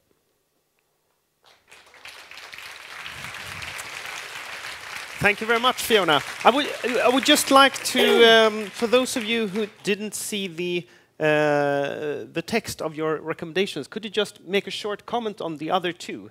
Science in the headlines in the midst of a crisis is an opportunity rather than a threat. Okay, yeah. So basically what we still see is that scientists are happy to proactively talk about the findings. So if they've had a paper published in Nature, then they will be prepared for one day.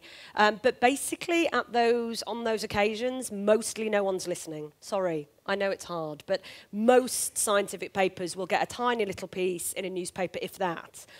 However, suddenly, 6 months later, there is a crisis around their area of science. It's in every newspaper, it's on every television station, and most people think that's a threat because they're not in control. And I spoke about this 6 months ago, no one cared, and now I don't want to do it because we're in a crisis. That is your opportunity. And they are listening, They care. They will listen to what you say. So scientists starting to see crisis as an opportunity as well as something negative if they want to get the message out. And second, I think I've already covered, if you don't speak, someone who knows less about this subject will. I used to work, I'm very new to science, like Paul, I did an English degree, or I actually did a journalism degree. I didn't have a science background. But I worked for campaigning NGOs, and in those, the reason I said I will go and work for Greenpeace, I was the most important person when I worked for a campaigning NGO. They don't do anything without doing it in front of the media. That is their whole point, to put issues on the media and the policy agenda. In science, that is not the case. The media is an add-on, it's thought of at the last minute. Often the head of media in universities is not a high-status individual. And I think that really matters. I think we need to kind of bump this up because we need, you know, those NGOs will take that media opportunity. And that will have an impact on the quality of the public discussion about that issue. Right. Thank you very much, Fiona. And now it's time for you again to get to work and to vote for the best recommendation for the Swedish context from Fiona. I understand it's difficult to vote for the best recommendations, but I think when we all add them together, it will give sort of an interesting picture. So please, now you know the drill, so you have 2 minutes to send in your votes for the best recommendations. So please discuss around your tables and send in your votes.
So please send in your votes now.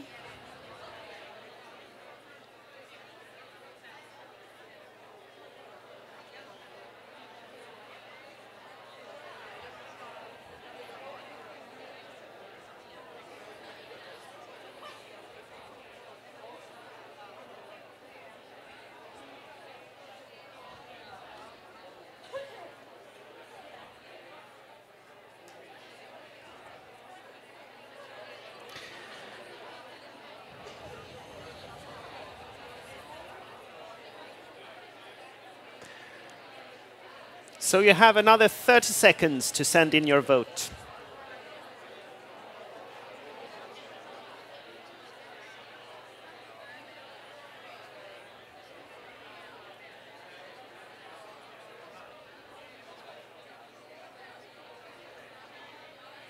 Ten, 9, 8, 7, 6, 5, 4, 3, 2, 1.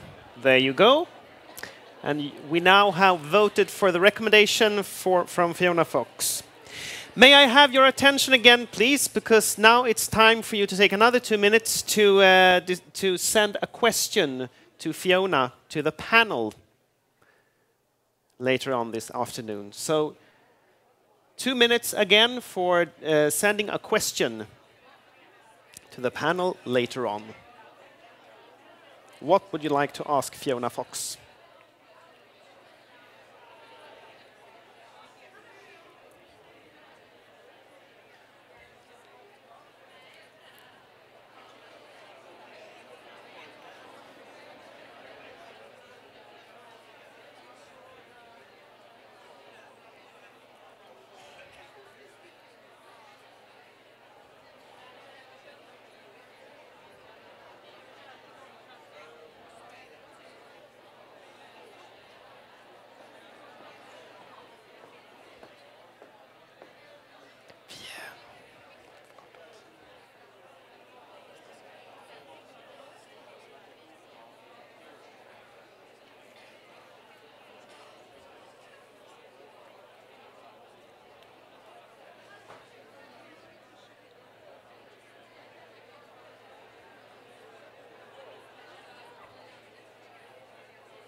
Okay, you can continue writing while we speak, but may we have your attention again, please?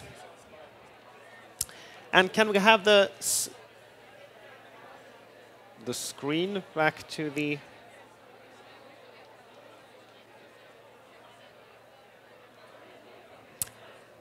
Okay, it sounds like you've had interesting discussions around the table, and we look forward to hearing more about this after the first session and after the break, which comes soon. Yes, I will just, I will soon let you off to a break, a coffee and a break, or afternoon tea, as we call it today. But I would just like to inform you that after the break, we have the Minister for Higher Education and Research here, Helene Hellmark Knutsson. So please be back on time at 3:15, at 3:15. And the afternoon tea will be served on both sides of this hall. So we will now have a little break. Please be back on time, and thank you for this first half of this afternoon.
Då får jag be att alla tar sina platser igen inför andra halvan av eftermiddagen. Välkomna tillbaka och till era platser vid borden. Så ska vi alldeles strax sätta igång igen.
Okay, welcome back to the second half of this exciting afternoon. I hope you all enjoyed the scones and the muffins and your afternoon tea. And we will now continue with the program. And I would also like to say welcome to those of you who watch on the web as well. And now, to give the Swedish government's view on research policy and communicating research to the public, I have the pleasure of welcoming the Minister for Higher Education and Research, Helene Hellmark Knutsson. Welcome.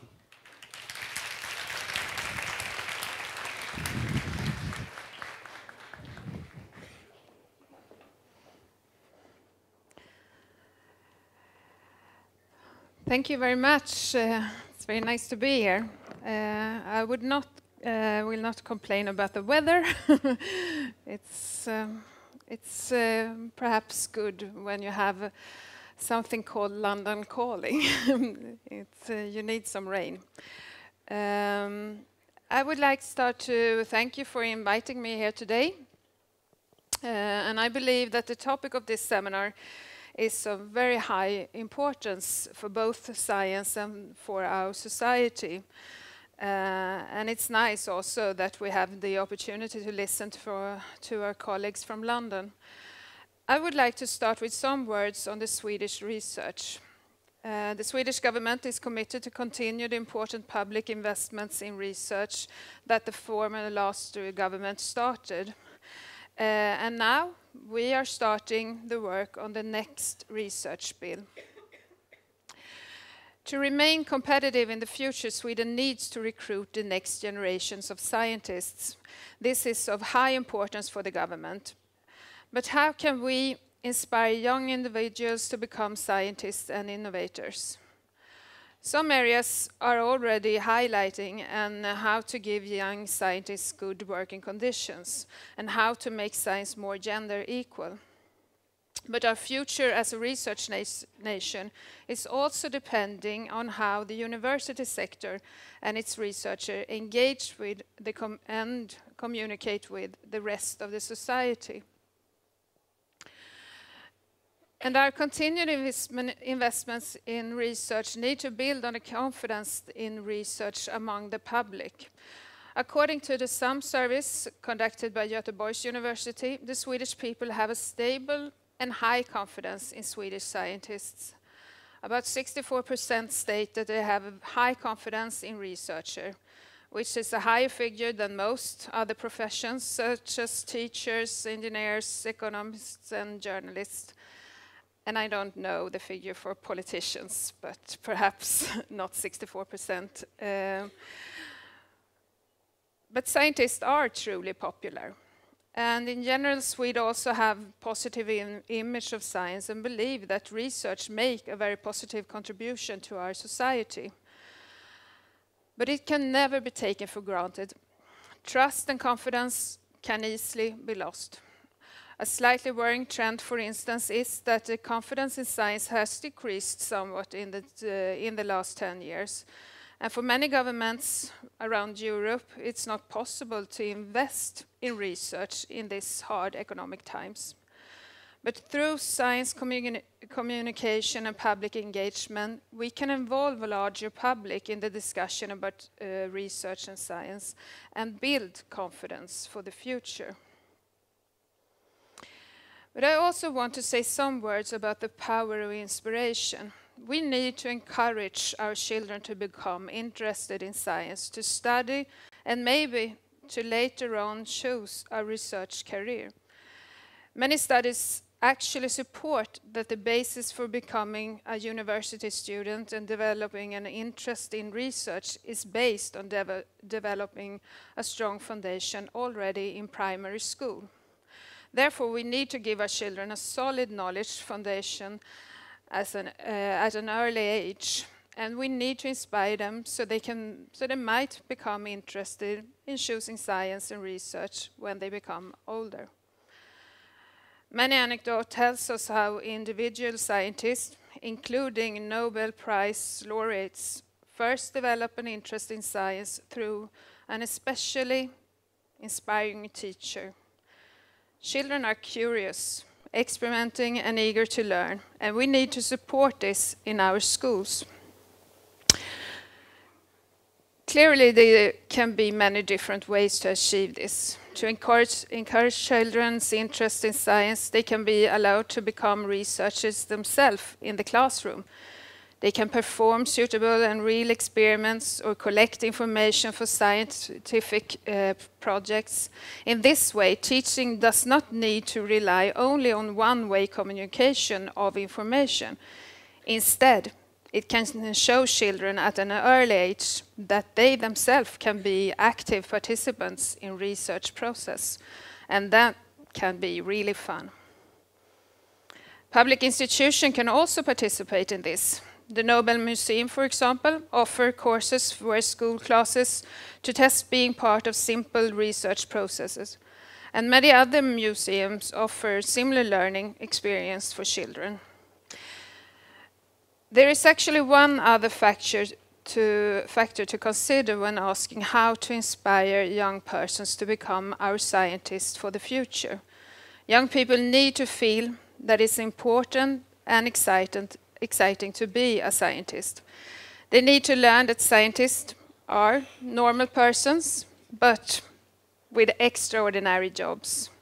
And most important, the inspiring teacher in school is often the person who can most strongly inspire our children to become interested in science and research. Therefore, teachers need to be in contact with current research. This, of course, is part of the larger context of improving the Swedish school experience.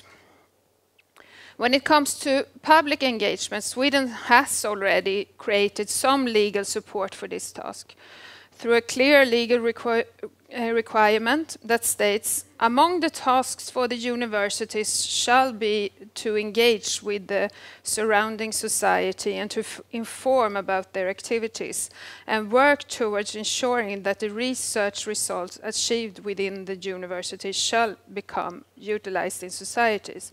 This is very important, but nevertheless some work remain.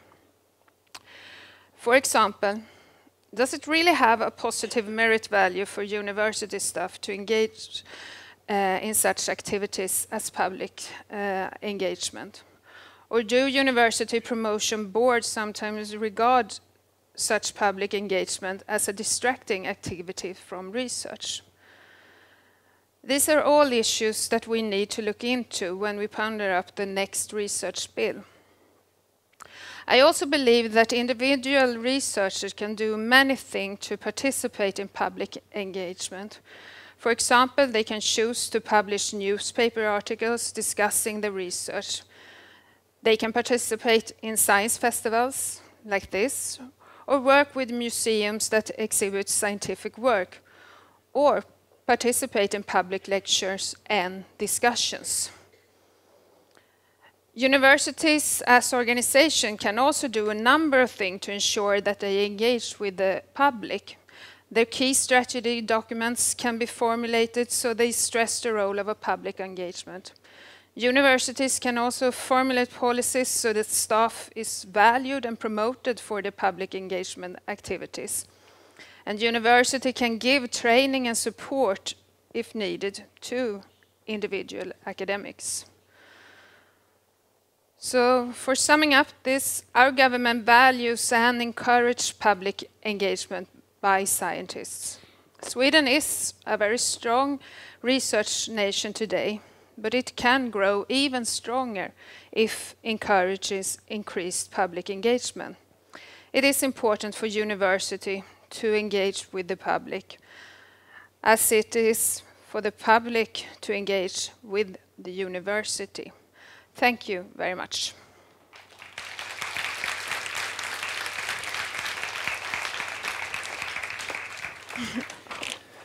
Thank you very much, Helene Hellmark Knutsson. And the minister will be returning to the opening ceremony of the Science Festival later this evening.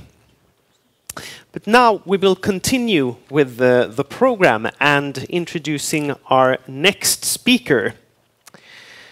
And appropriately enough, we will talk about science in the UK Parliament.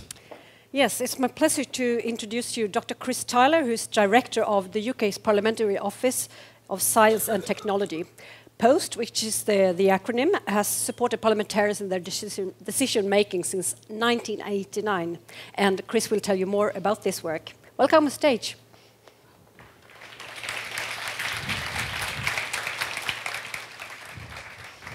Thank you very much. Thank you. It's great to be here. I've got to challenge this thing that the weather here is like London. I mean, honestly, we get less rain than Rome. Who knew that? We have a bicameral system. We have two houses as opposed to your one house. We've got the elected MPs, 650 of them, and we've got the peers who are appointed. Now, the MPs are the powerful ones. They get to sign off on things like the budget, and ultimately, if there's a disagreement between the two houses, they get their say. The peers are a revising chamber. They don't specifically make the rules themselves, but 99 times out of 100, in order for an act to be passed into law, both houses have to agree. And there's this wonderful process where the bill gets bounced backwards and forwards between the two houses, which everyone affectionately refers to as ping pong. Now, within Parliament, we do three things. legislation, we make the laws. Scrutiny, we provide scrutiny of the government, scrutiny of the executive. I sometimes, when I'm talking to my grandmother, will say my job is to help politicians ask really awkward questions of the civil service and other politicians and the government.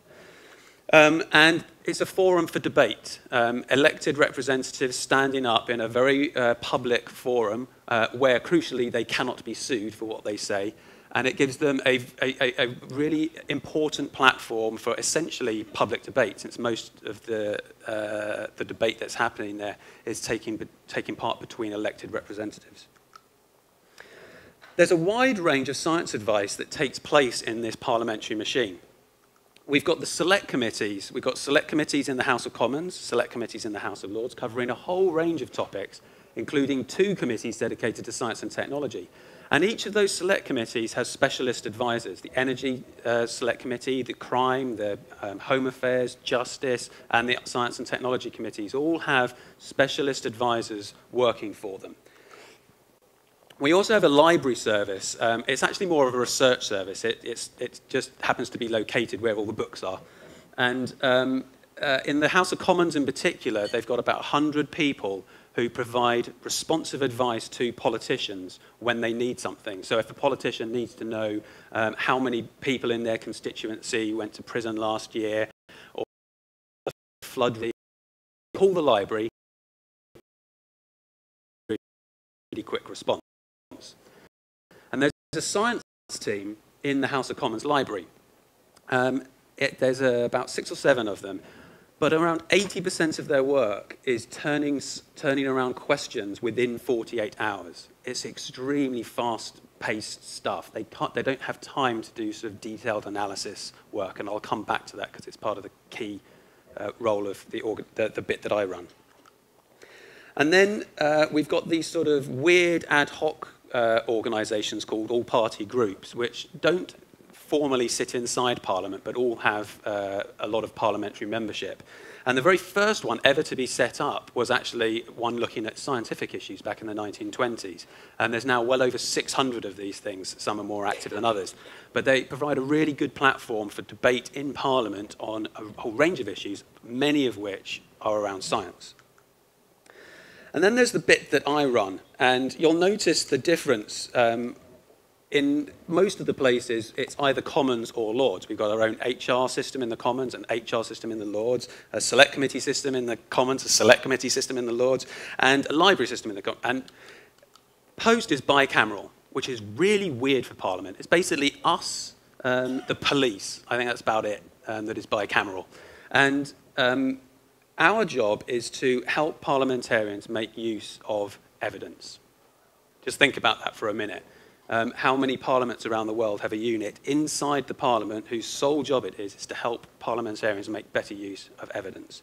You actually do have a unit in your parliament, although I think it's probably less well known than Post is elsewhere.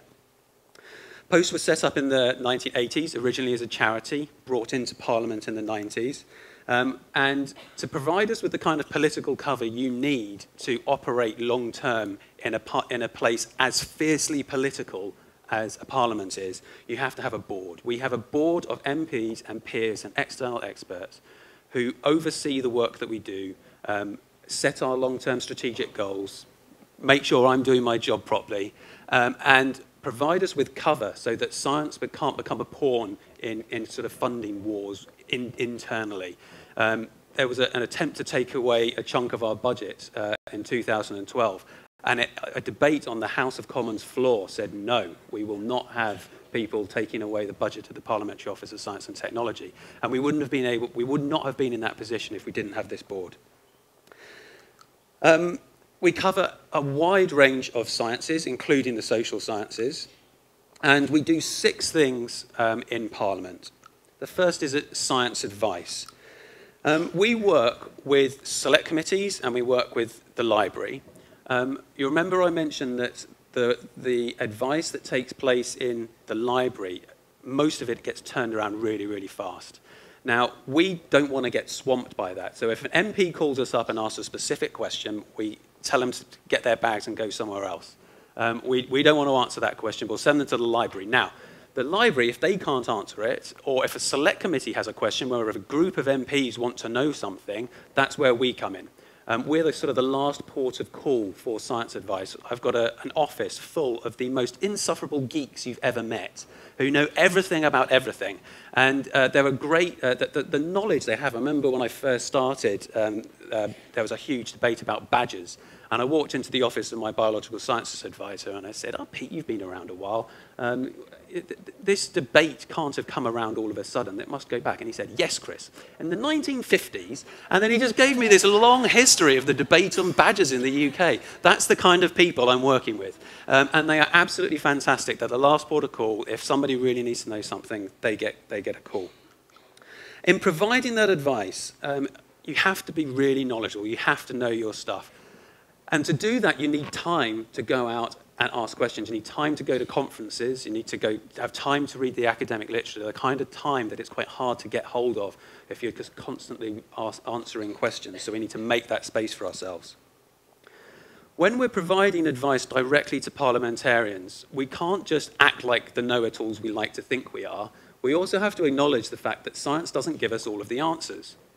Most of the policy issues that people are grappling with cover a whole range of other areas. You know, public opinion matters, economics matter, precedent matters, law matters, and so on. And we're providing a snippet of information in there saying, here's the stuff that we know, here's the stuff you can't argue about, you know, the climate's getting warmer, this bridge isn't going to break with when a lorry goes over it, whatever that science might be. But then, of course, then there's another realm of science where actually science doesn't even give us the answer. The climate is getting warmer, yes, but what do we do about it? Huge amounts of disagreement, for example.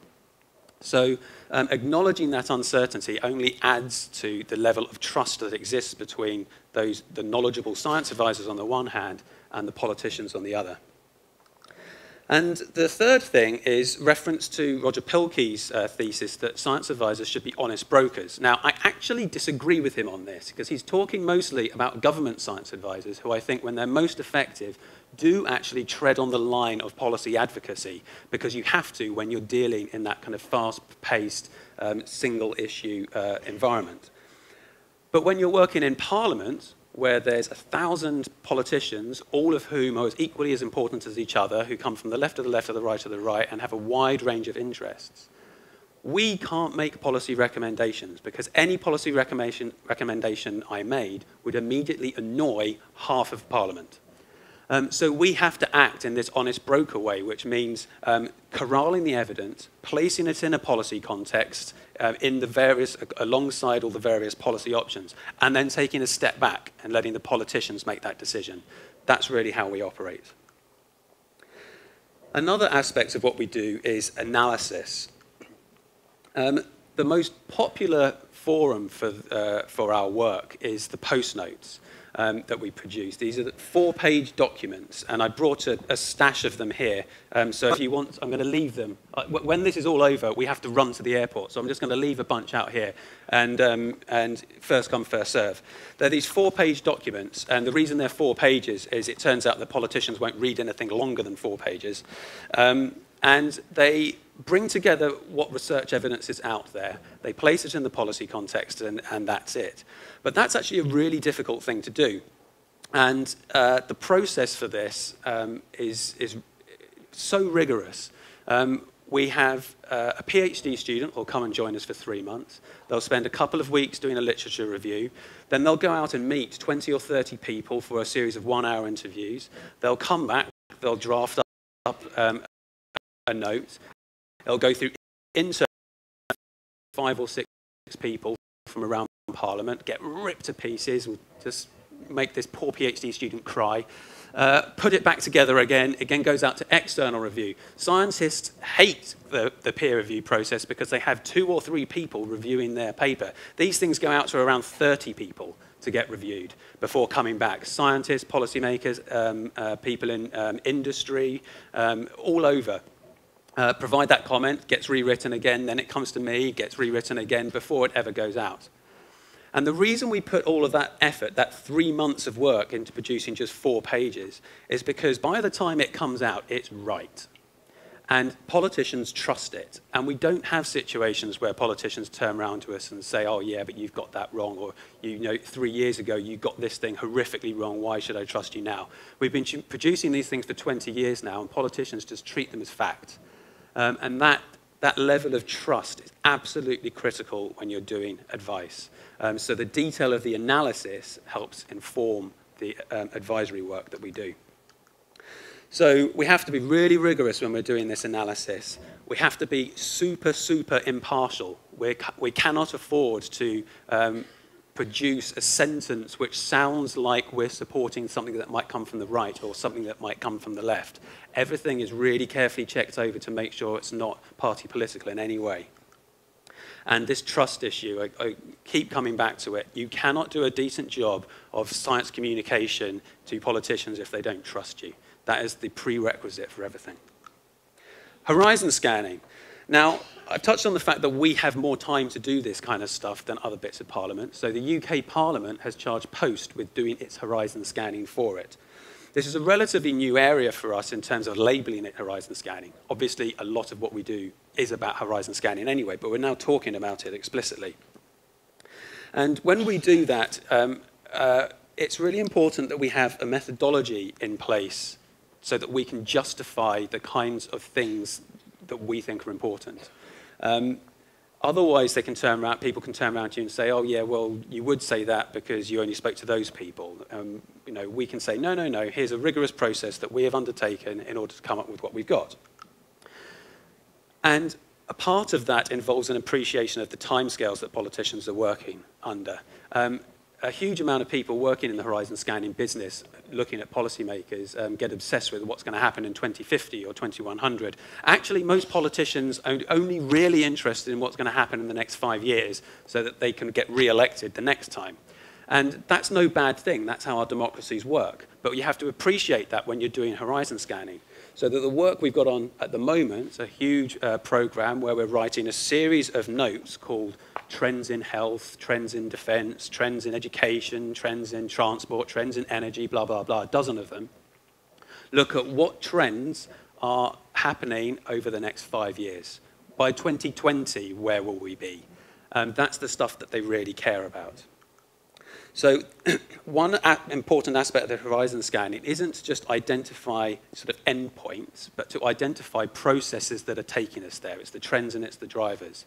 And this has a second advantage. So the horizon scanning not only helps politicians think slightly longer term, it also helps them put linkages between all the other bits.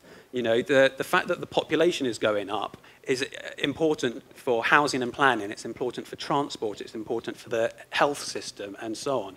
It's not just important for one bit of government in one government department or one select committee. So that long-term thinking, that systems thinking, is absolutely critical to what we do in horizon scanning. Teaching. We do a lot of work within Parliament, helping parliamentarians understand why the knowledge derived from science is different from the knowledge coming from other bits of the world. And that's really hard. It's really important work. We also spend time working with staff, helping them to understand how different research methods work, for example. We recently ran a course. It was over 6 consecutive Friday afternoons. We went through a whole range of different research methods with 30 staff within Parliament so that they could be better at assessing the evidence that they were being asked to advise politicians on. Really important stuff. But it's not just in Parliament. We work outside Parliament too. We are the bridge between the academic world and the policy world. So I need academics who understand policy, who understand what makes politicians tick, because they will then do a much better job of providing advice when we need it. So I go out to universities, for example, and help them think through how policy works. Part of that process is running a fellowships program. I mentioned that these are written by PhD students. We get around 35 of them a year, and they're all funded from outside Parliament. It's brilliant. It's free labour.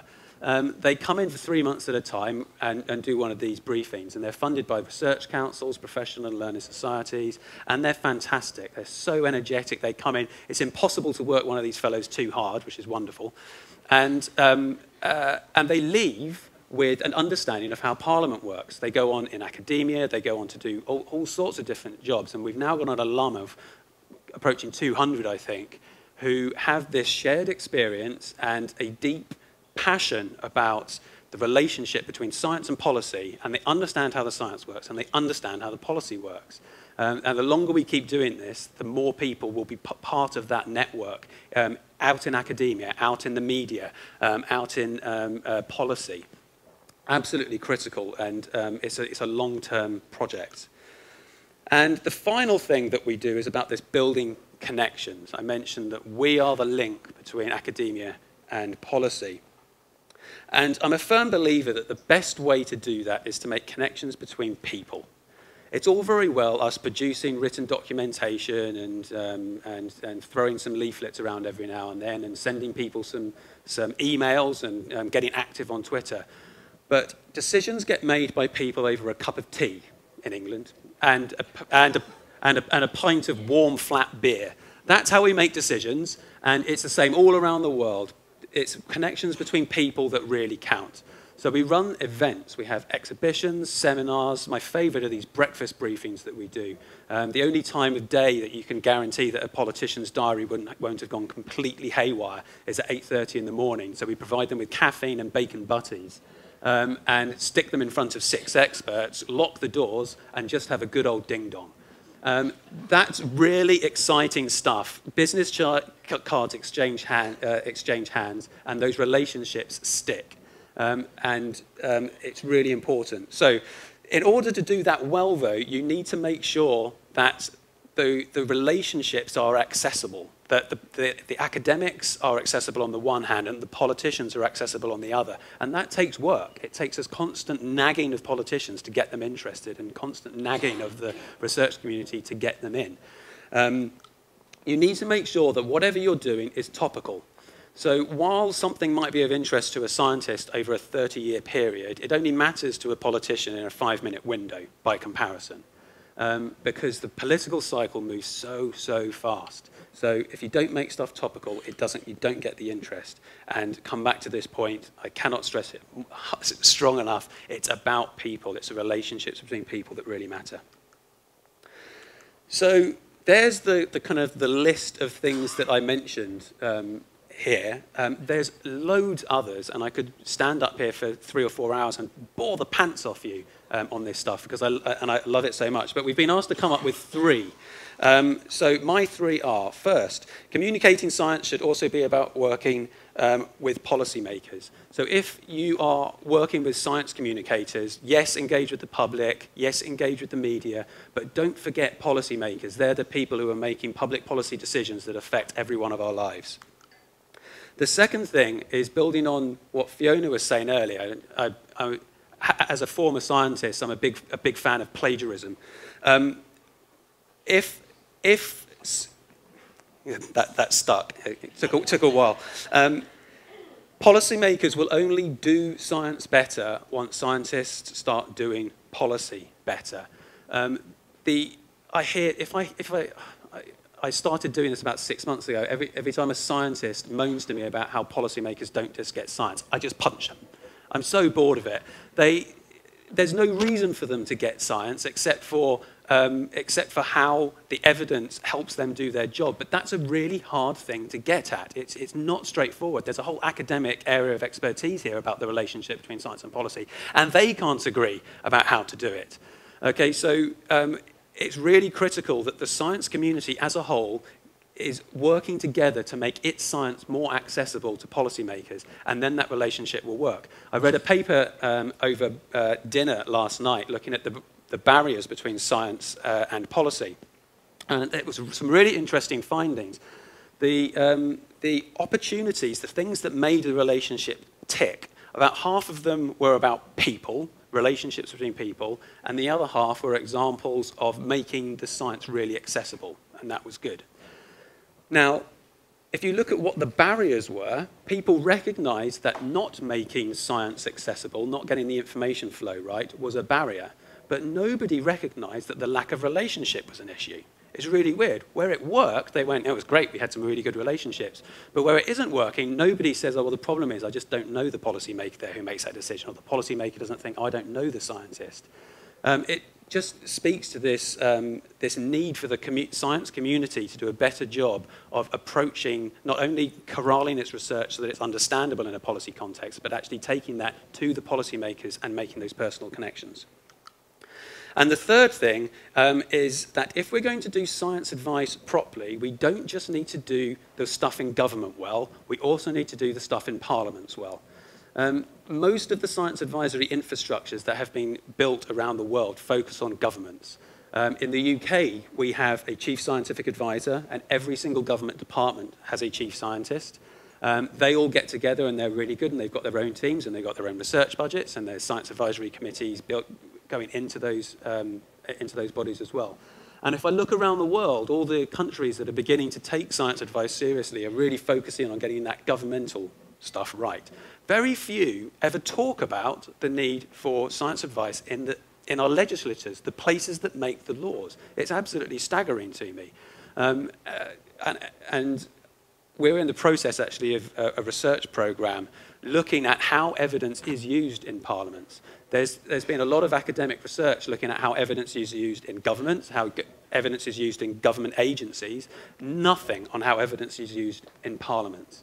And that's a problem that we're going to try and fix. And with any luck, if we can build out on this program that we've got in the UK out to other European parliaments, that would be fantastic. That's where I will finish. Thank you.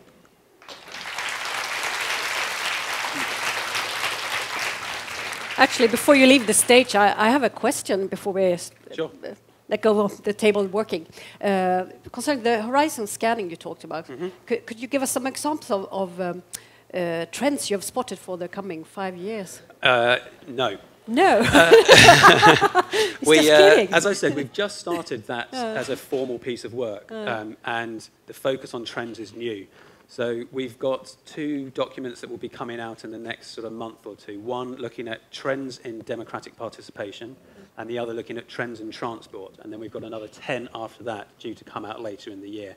Okay. So what we're going to and what we're going to do with that, we're going to use the analysis of that to produce a pack of cards, each with a trend on it. So that we can then use that as a tool in workshops with politicians. We'll be able to walk into a committee that's interested in a particular research question and say, right, each of you pull out 3 trends that you're interested in. And hopefully that will help them with that thing I was mentioning about trying to expand the time horizon with which they're thinking about policy. Most of the scrutiny that we do in Parliament looks at what the policy is now and how we can improve it now. Very little of it says, how can we make it better in 5 years' time, in 10 years' time? We want to change that. And it's also, because most of our select committees scrutinise the work of a single government department, most of that scrutiny takes place within those departmental silos. And we want to try and break that habit as well. Okay, thanks. We'll go back to you. That's a long way of saying no, isn't it? Yeah. Okay, now it's your turn again. Like before, you are going to vote for one of the recommendations that you have got from Chris. You will have 5 minutes, and your group leader will send your vote via the Mentimeter tool. Okay, starting now.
Vi kan göra ett.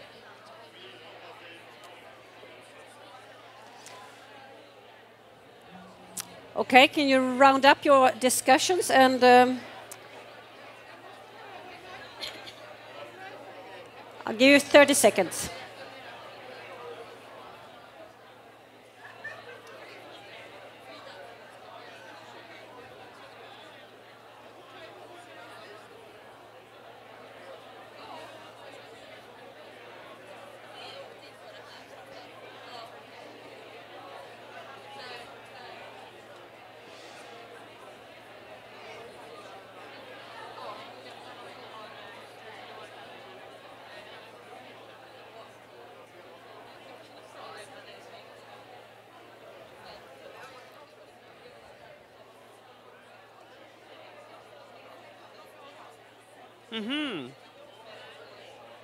Ja.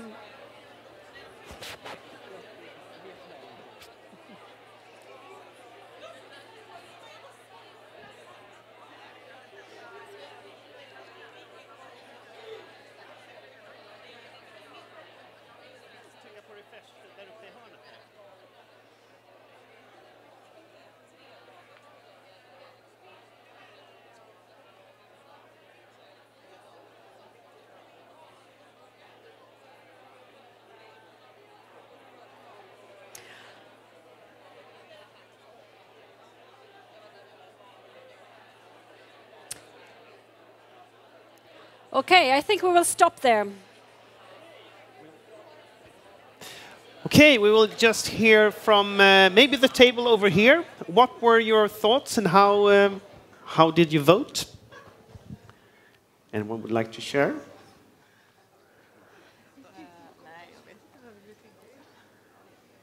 No.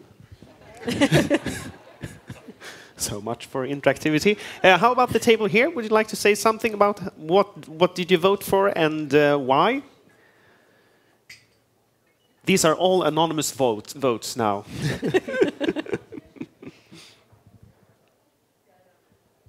Yeah, we actually voted for number 2. Yeah? Yeah. And why? We had a debate between 1 and 2, but 2 won. And why mostly is that? Many reasons. One of them is because maybe that is where we come in, science communicators. Right, right. Thank you. Moving along. Moving along, you know what to do now. A question for the panel after Chris' talk.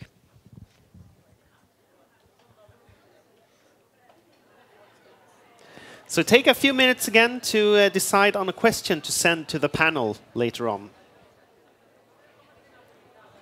What would you like to ask Chris Tyler?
Okay, please send your question. You can continue writing while we speak right now, but please send in your question to Chris Tyler now. Thank you. We will now move along to our last speaker for this afternoon.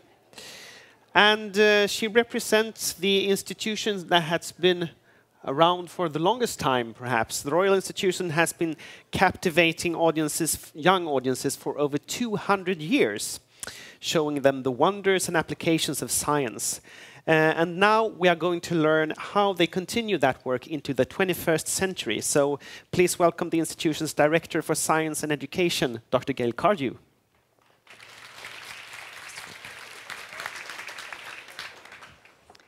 Thank you very much. I would really like to thank the organisers for inviting me here today, not least because I'm actually on the Science Council for the festival here in Gothenburg, and so I've met some of the people that are in the audience today virtually on Skype, so it's really nice to actually meet you face to face and to catch up with old friends.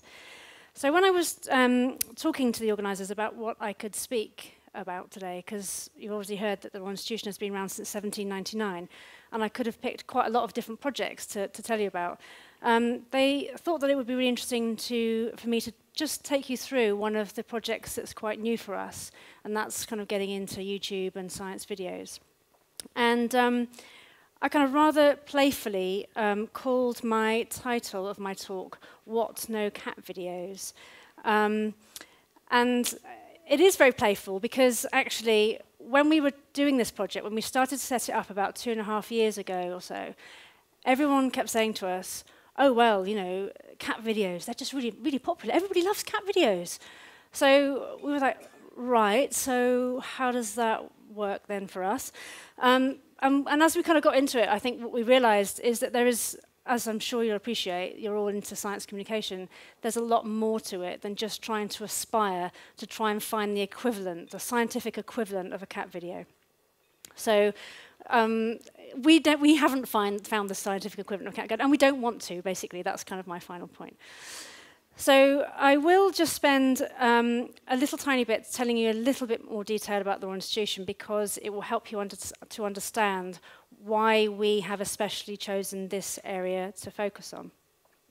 So our kind of current mission, if you like, is to encourage people to think further about the wonders and applications of science. And for me, the most critical point in that mission is to think further. There are many organisations that kind of try to reach new audiences, which is great, or a fleeting kind of casual encounter with science.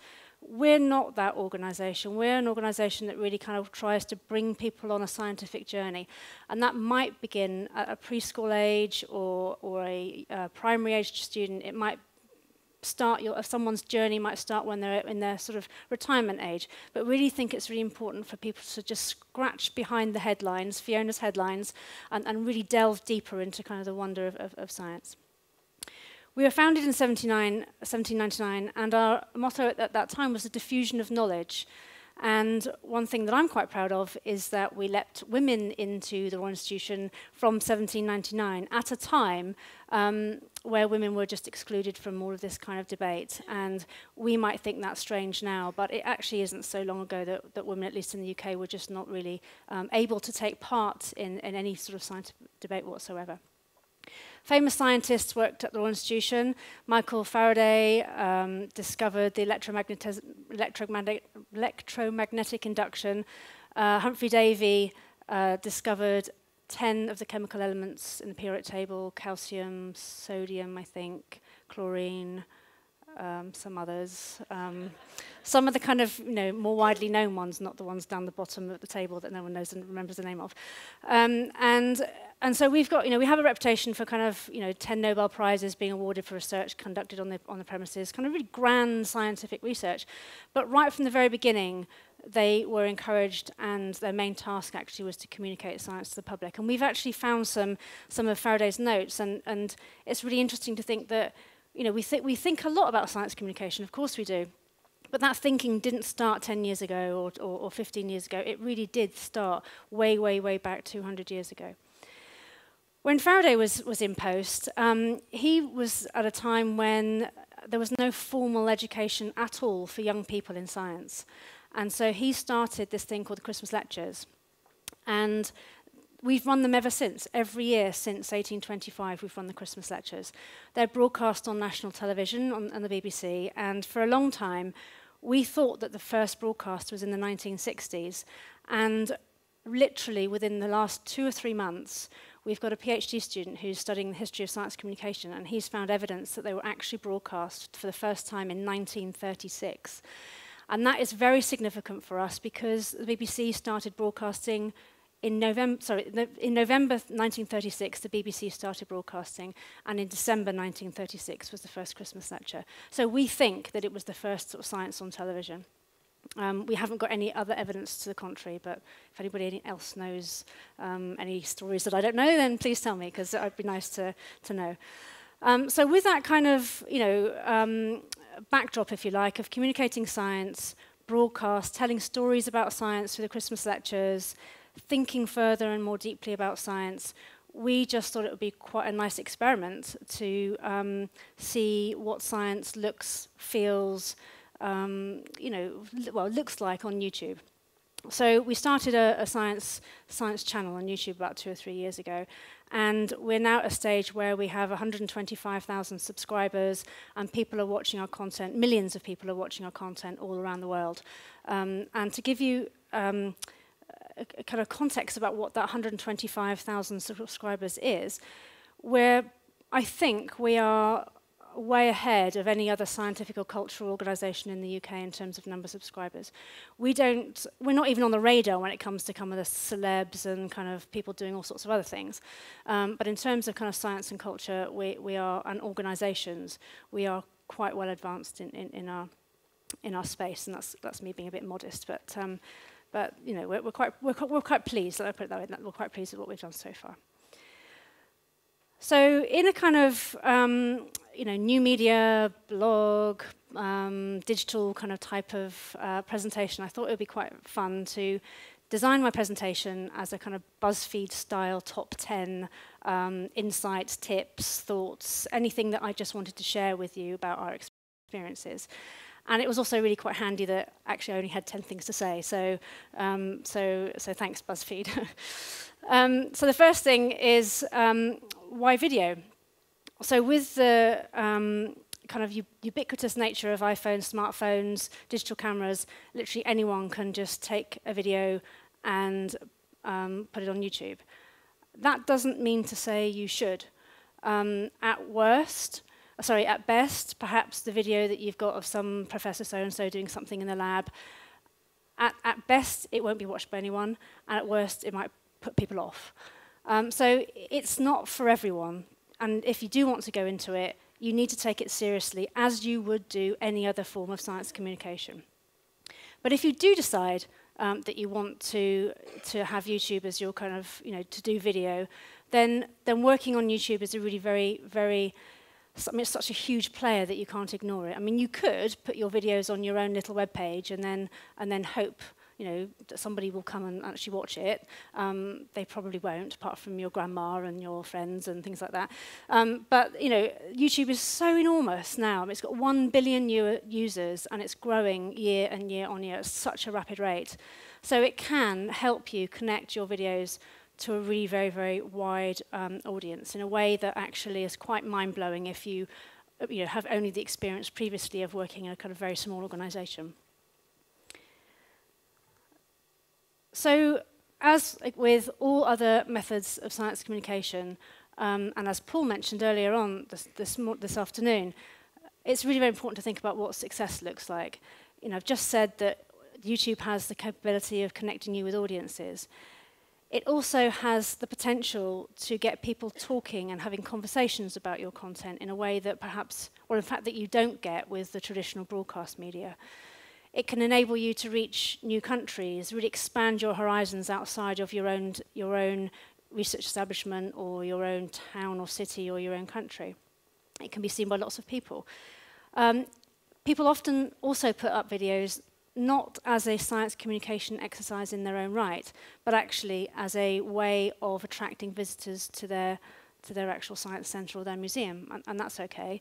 And also people do put up videos to raise your brand awareness, which kind of touches on science communication in a way, slightly different because there's slightly different motivations behind it. But, you know, as long as you're clear about that, then I don't see anything that's wrong with that. So people can have kind of different reasons for putting up video. So how will you know then if you're doing really well? And going back to my kind of cat video thing, obsession, I guess, my third point is, in our experience, view counts are not the only metric, because if they were the only metric, we would be doing cat videos.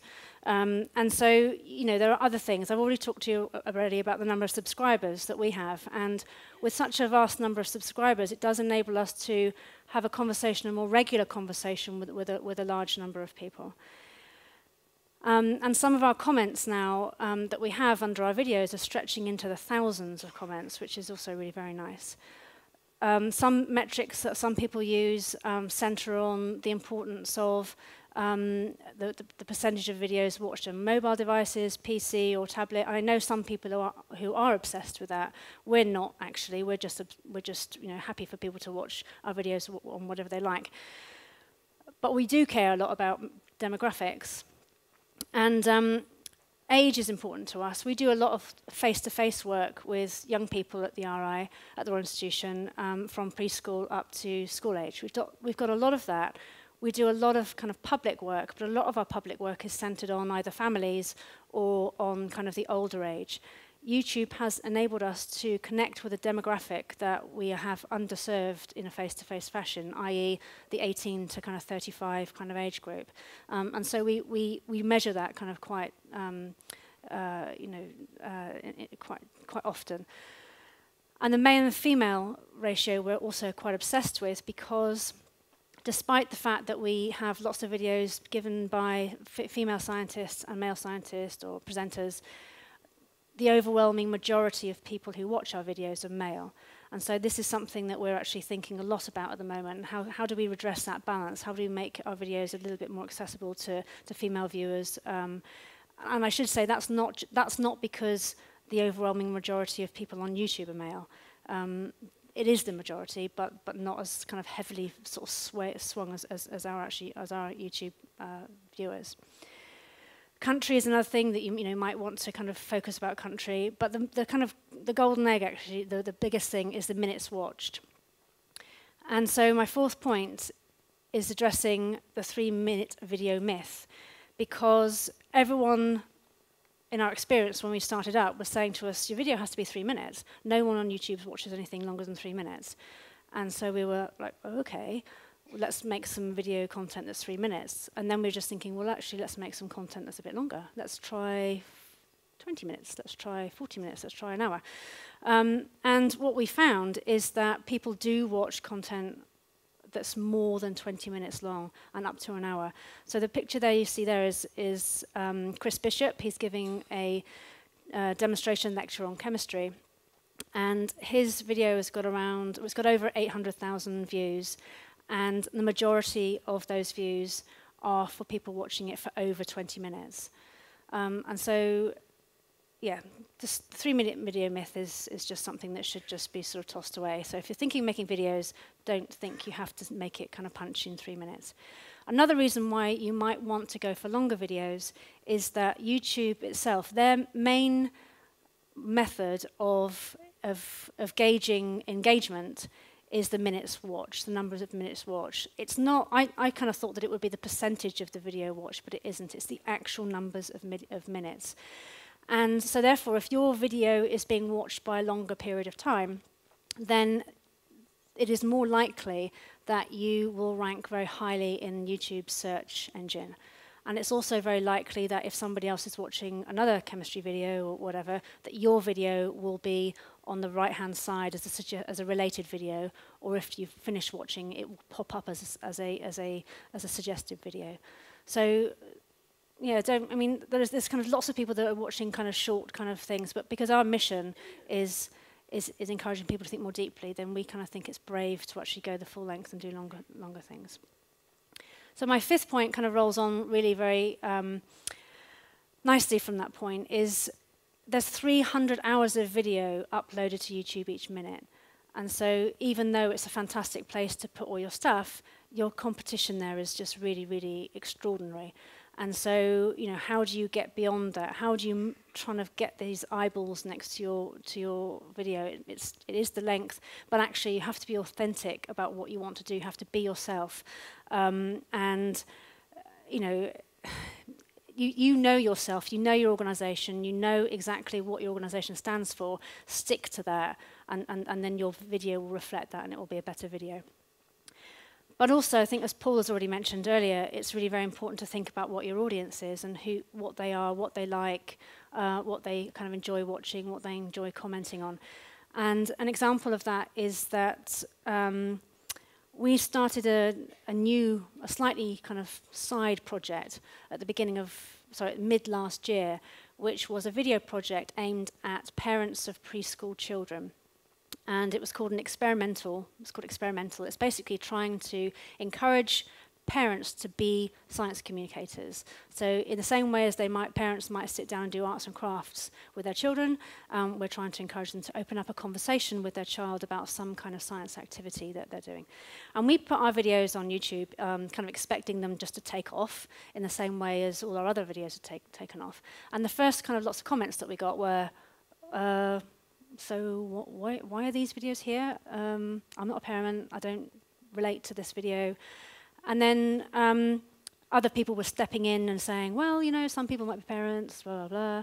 And so the conversation kind of went on. But then we realized quite shortly that afterwards that YouTube was a good place to put these videos, but actually we needed to do a lot more with the community in terms of focusing on the community first, parents, and then directing them to YouTube. So in other words, don't expect your YouTube audience just to be there ready and waiting for you, but there are other projects in which you have to recruit your own audience to YouTube. So that was a really good kind of example of that project. And I could go into more detail about that project and the types of people we've worked with, but I don't really have enough time for that today. So my sixth point is to be consistent. So there are many ways of being consistent on YouTube. Viewers just like to know what they're getting. And so just if they like it, just give them more of what they like. You could have a consistent presenter, for example. This picture here is a picture of Andy Marmory. He's our science demonstration technician. And he does a video series, or we do a video series with Andy, called Tales from the Prep Room. So at the Royal Institution, we have this little prep room where we make all our demos and do all our little experiments. And he kind of invites people in, kind of come and look at my prep room, come and have a look, let's do an experiment together, let's do a little demo together. And he's showing the principles behind X-ray diffraction in this kind of screenshot here, using just a laser pointer. And so that's one way we have, found our consistency is through kind of having this defined kind of presenter. Other people use different video styles or different formats or different release schedules, which also all works.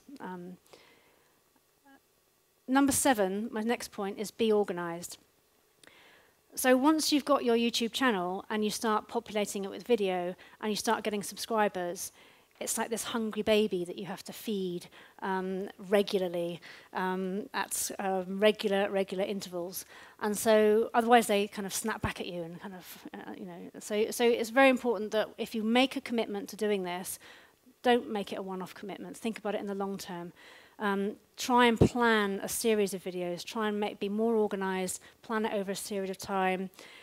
If you can, organize it into playlists. So for example, the Tales from the Prep Room videos, they're a playlist of different types of video organized in a very, very sensible fashion. Don't just kind of stick your videos up in a very, very hodgepodge kind of direction, because the viewer will be confused and they won't investigate and explore more. Be clear and consistent with your titles, which is obviously, that piece of advice goes across all SciComms, and use great thumbnails. Thumbnails, in terms of the pictures, one of the things that really influences a viewer choice is actually what that picture looks like. So it might be the choice that you put up at the very final thing, thinking, oh, what picture should I just put up? It doesn't matter. Yes, it does matter. It matters a lot.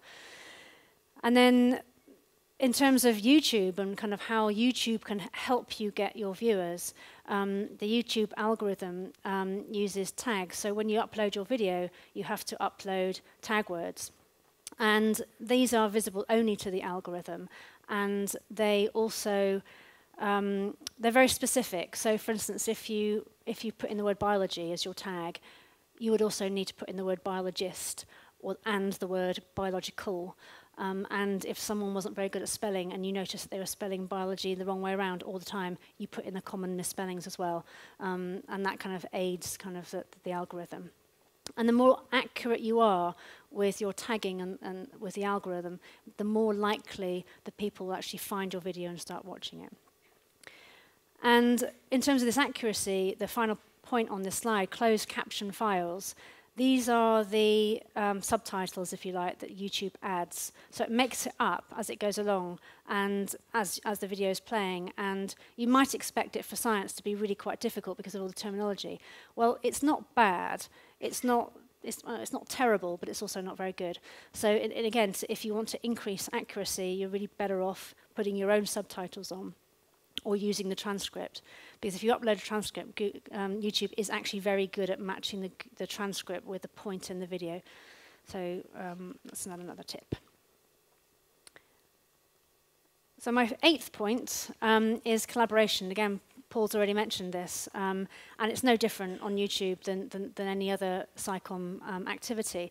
And collaboration can really help you grow your channel and really help you bring in new, fresh and interesting ideas.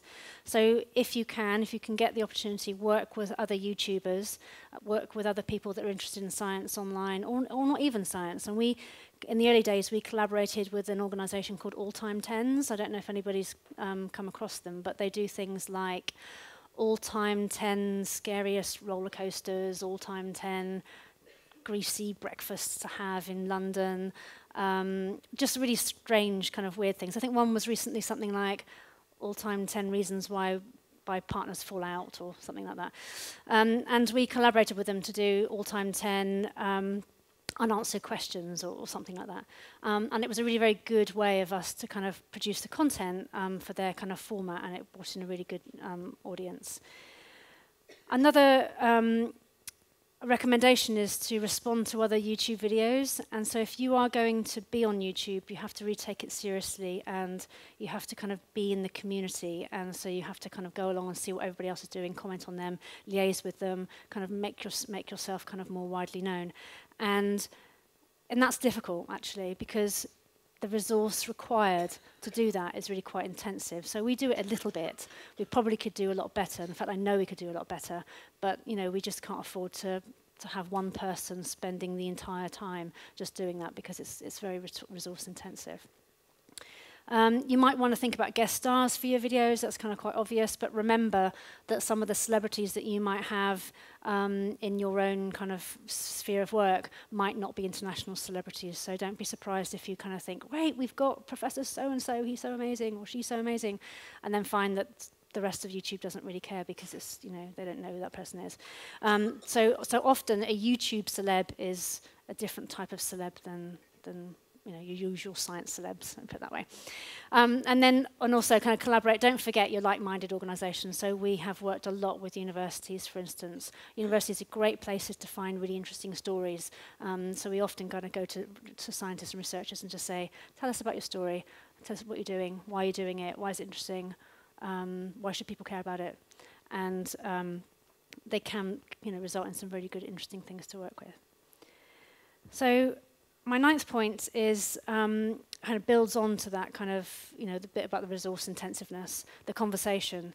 And YouTube is a fantastic, unlike broadcasting, which is kind of really kind of quite one directional in a way, YouTube enables you to have a real feedback and a conversation with your audiences.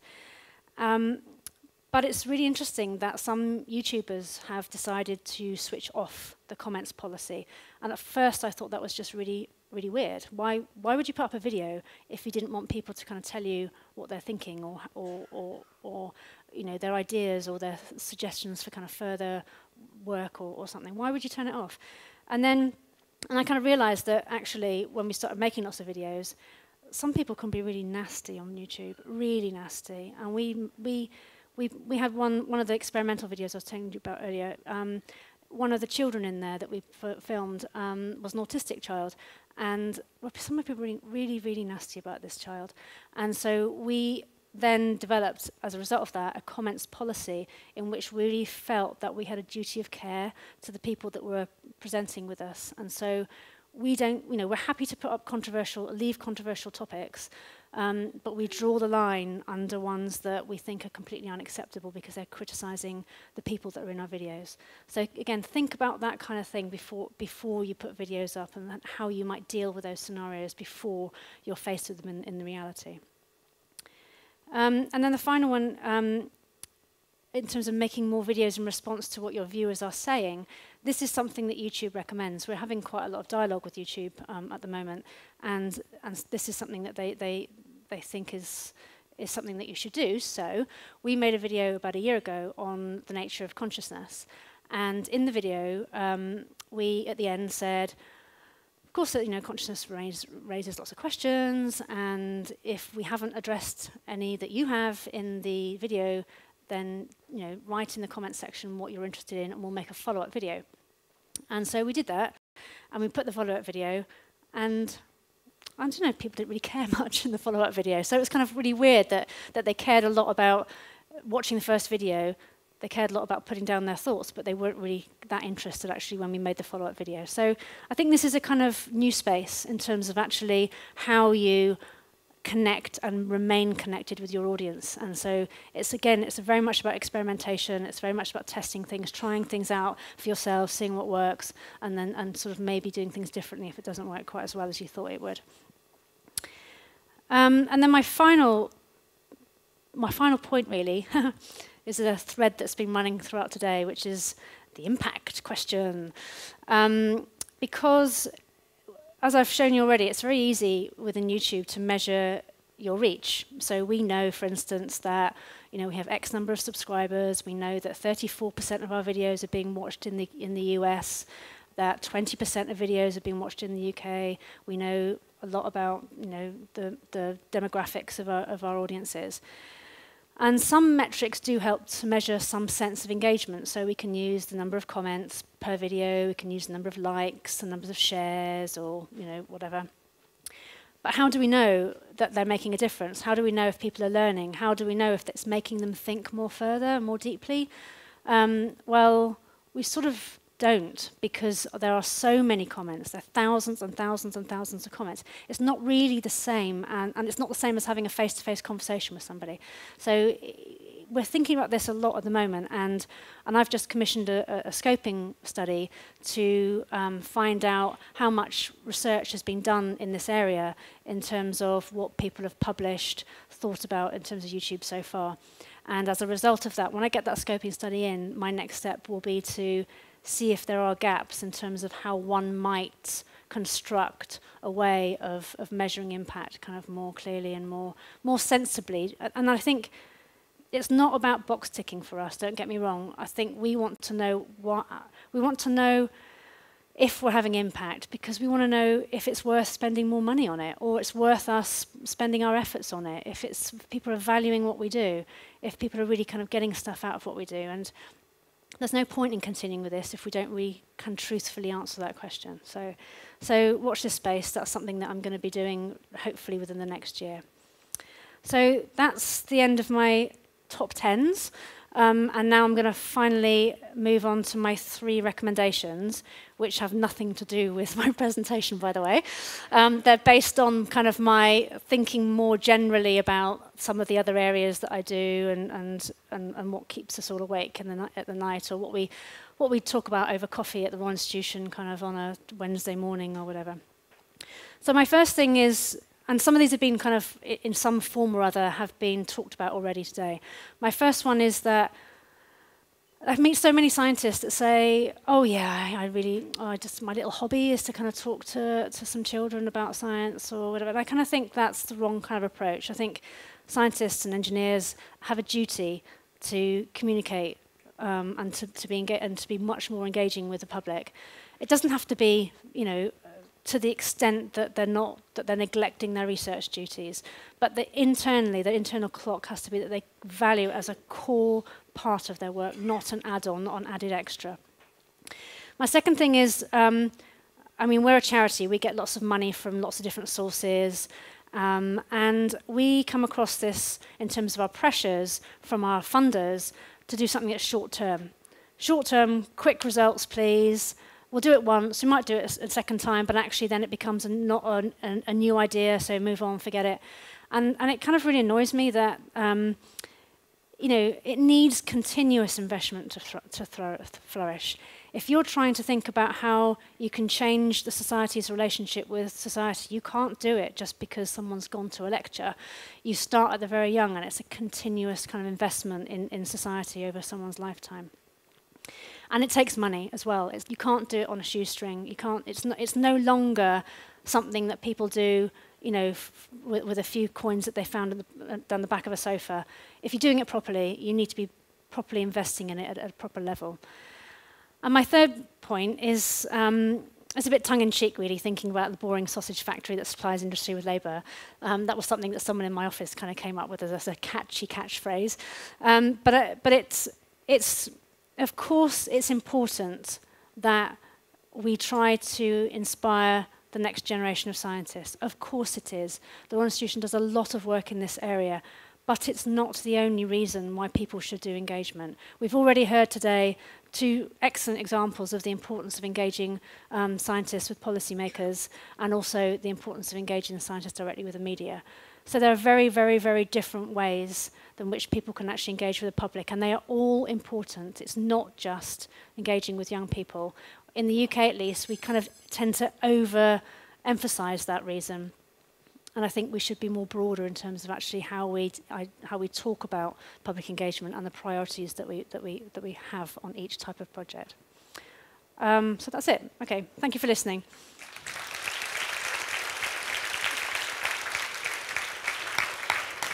Thank you very much, Gail. And now for the last time, you are invited to discuss the recommendations and vote for the best one. Oh, already one vote in, I see. So a couple of minutes for you to discuss the recommendations and to vote for the one you think is most relevant for the Swedish context.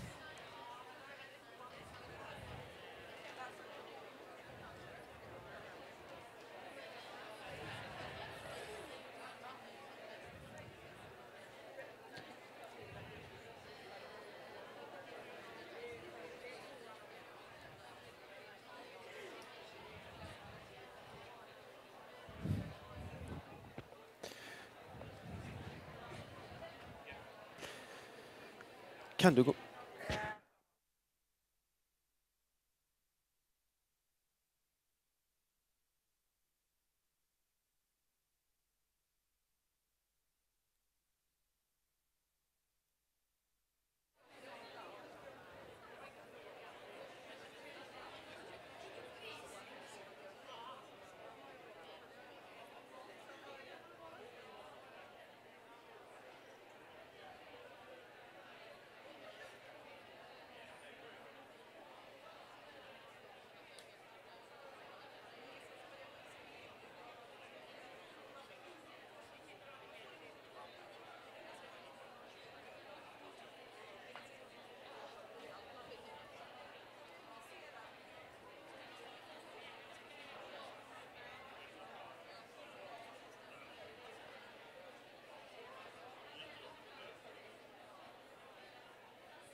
Right. Thank you very much. Thank you for your votes. And without further ado, without further ado, I will invite you to engage into the next question, which is, what question would your table like to be answered by Gail Cardew? So please, discuss what question would you like to send to the panel discussion for Gail Cardew?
Ungefär 25.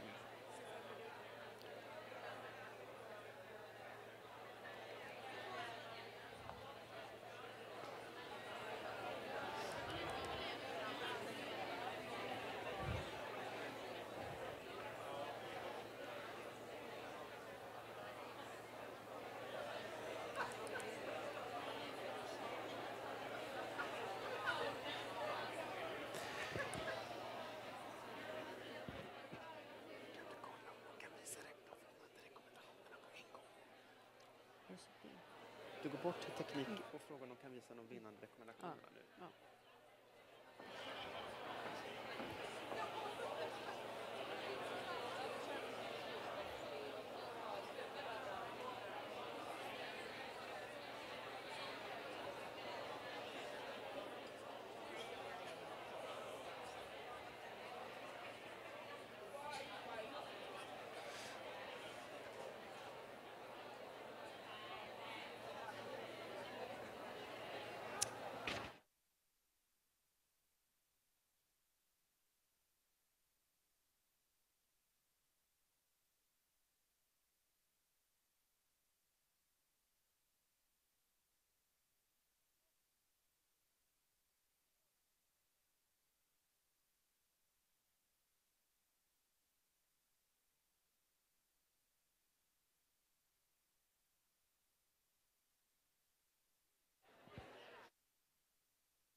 Okay, thank you very much.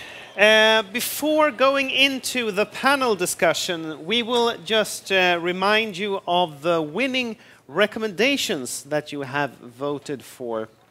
So the top recommendations you see on the screen now are the first one from Paul Manners. It was why? Be clear about engagement matters. Clarify your rationale. And the one from Fiona Fox was engaging with the media should not be just for those who enjoy it, but a widely acknowledged part of what it means to be an excellent scientist. Communicating with media should also be included in excellence. And Chris Tyler's communicating science should also be about working with policymakers. And finally from Gail, good public engagement needs continuous investment to flourish. It can't be done properly as a one-off activity or on a next-to-nothing budget. So combined, these are give an interesting picture of what you have voted for as the best recommendations for Sweden. So while we prepare for the panel Q&A session, we will give you a couple of minutes to discuss the results among yourselves around the tables. So we'll be back again in about 2 minutes. We'll just juggle around the stage here.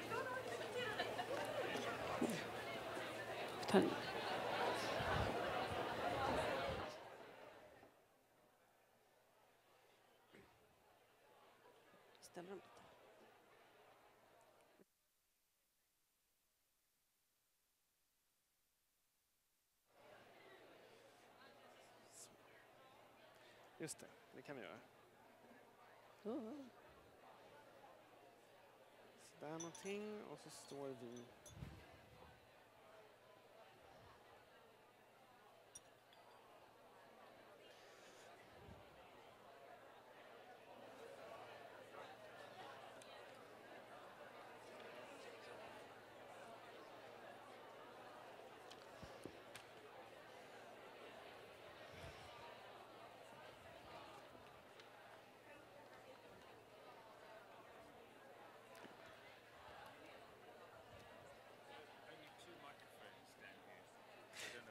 Oh, here.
Okay. Thank you very much for your engaging discussions all through the afternoon. We will now conclude the second half of this afternoon with a little panel Q&A session. So I would like to invite our 4 keynote speakers back again on stage. Welcome. A little applause, perhaps.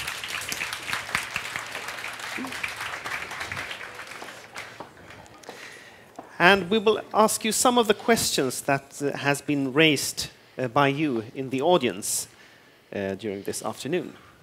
First, I just want to say we have breaking news. I just got the information from the Secretariat that you've been very good at using Twitter today, our hashtag FFF 2015.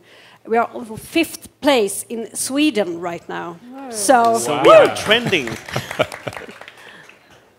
So it's an engaging subject we discussed today. Okay, before we start with your questions, I just want to ask the panel to comment on the Swedish voting. What do you think about the recommendations that they choose? Well, I was glad that mine came at the top, and I thought I'd won, and then I realised that I hadn't won. But no, I like you. I think the why question is a good place to start. Yeah, there must be a good audience, because in my case as well, it was my top recommendation. Although I told you it was my top recommendation, so you're trying to be popular with me. I thought you were completely wrong. No. It's fine. And I thought it was really interesting that you all voted for more money, which why wouldn't you? Okay, I will start directly with the first question to Paul Manners. I think just after his speech, I think we had about 40 questions from the audience, so we have had to choose just a few ones.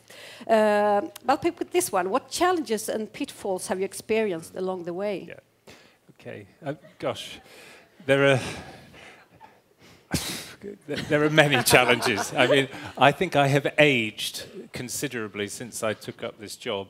And I think, gosh, it just keeps changing around us. So I think when I started 8 years ago doing this work, it was a very, very different world for all kinds of reasons. You know, in the UK, as you have here in the Nordic countries, you've experienced, for instance, economic austerity and the effect that's had on people's kind of confidence and their commitment to engagement when suddenly we are in really dire straits, sort of socially and economically, has really shifted the debate.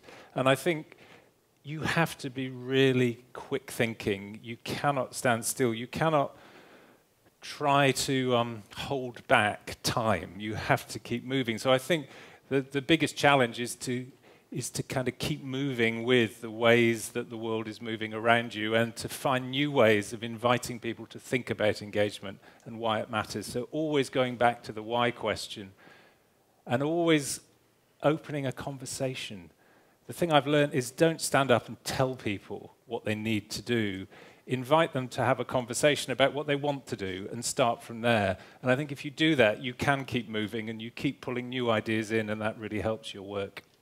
Can I just add to that a question about the difference between science communication and public engagement? Yes. Because in Sweden we use the term science communication, and we don't really have a translation for public engagement. Yeah. And the science communication is usually done in the communications departments in universities. Yeah. So what's the difference? Oh, gosh. Honestly, we could talk for hours about this. And some people get very angry about the phrase science communication because they think that's really patronizing towards the public because it implies that all you're doing is telling them things. And people get very angry about the risk of doing that. And, you know, and I think when I shared with you our way of making sense of engagement, we talk about inspiring, we talk about collaborating, we talk about listening. We try to be open-minded about these things. And I think we also accept that this phrase, public engagement, that's arrived in the UK in the last 10, 15 years, is going to go away. It's going to be replaced by something else. And so I think just keep moving, keep fresh, keep thinking new ideas. Think about what you're trying to do. Don't get too locked into giving it a particular label and then defending that label at all costs, because that's a waste of time. Right. The next question goes to Fiona. Questions about your database of scientists and researchers. So how do you select the most relevant scientists for your database? Okay, so there are lots of different ways, but I think one of the things we are particularly looking for, don't think this will be the case with everyone, is very, very deep expertise and a track record. So we're not good at young scientists. We're not as good as we should be at women scientists, because what we're looking for is somebody who has been publishing on the floods or on Ebola or on climate change for 20 years, has been publishing, has been peer-reviewed, has reached quite a high level in terms of their understanding. So they're very experienced, very top quality. So we are about eminence. We are about really, really good scientists that the media can rely on, but who are prepared to engage with the media. So usually through press officers, science press officers come to us and say, here's our top 10 experts on these different subjects, and we then go about recruiting them. Sometimes we will see them on the media and think, we don't know that expert and she's brilliant, let's check her PubMed record, let's check what she does and see if we can recruit her. So it's a really mixed range of people. We're suspicious of people who write and say, I want to be on your database, I love doing media. It doesn't really work like that. And we are, I think, again, specifically the Science Media Centre, we are putting, 4 or 5 experts up in front of the national news media in the middle of a crisis. You really need to know what you're talking about. These guys are not national news journalists without being very smart and pretty ruthless. So, and it's actually really lovely to see over many years that these really smart journalists coming in with an agenda that their editor has said, catch these guys out, but they can't because there's nothing they don't know, because they really know their science. So that's the way we do it. And in general, have you noticed any difference in attitudes among the research community to engage with media since you started? Oh, totally. I mean, I think, maybe that's the story of today is that whatever we've done in the UK, the culture has revolutionised. And I'd be really interested to hear what other people on the panel think as to why. We get credited with it, and I know that it's not because of us. I know we were a product of a changing attitude. The scientific community said, we need a science media centre to force scientists to engage with these stories. We didn't say that. We were a product of these scientists who spoke at that House of Lords committee and said, we're no good at this. Everyone else is stealing a march on us because we don't engage with the media, and these debates are dominated by politicians and campaign groups and journalists, and we're not part of the picture. And there's lots of incentivisation. The research councils, the Wellcome Trust, other people now say, we will give you this money to do this research, but you will use it to publish your findings and engage with the public about your findings. That's a very powerful incentive. So I just find mostly now when I go and speak at a university, I am speaking to the converted. With some exceptions. We were talking earlier about pharmaceutical industries. Can't get any scientists who work in industry to communicate with the media. A lot of government scientists are not speaking to journalists because they're scared, because they're government scientists. So I would say there's a long way to go, but I would say that the situation towards 12 years ago has completely changed. Anyone else would like to comment on the cultural change? I would agree completely with what Fiona said. We have a saying in the UK, never waste a good crisis. And the BSE crisis, was turned around, was an excuse for us to turn around what a lot of people realised was a problem for a long time. But it's kind of interesting that what has been fixed in the relationship between science and the media, we're only actually playing catch-up with the relationship between science and policy. And the impact agenda where the former Secretary of State in charge of universities, John Denham, made a deal with the Treasury and said, look, you keep giving us money and I will get the science community to demonstrate and do more impact work. Again, it was coming out of a threat to funding. Let's never waste a good crisis. Let's turn this into something really positive. And as a result, I've noticed just in the few years that I've been doing this that scientists are so much more open about engaging with people all over the place, public media and where I work in policy. They're getting better at it as well, which is always nice to see. I used to work in the University of Cambridge, actually, and around a third of people there, a third of the academics there were just naturally very good at doing it.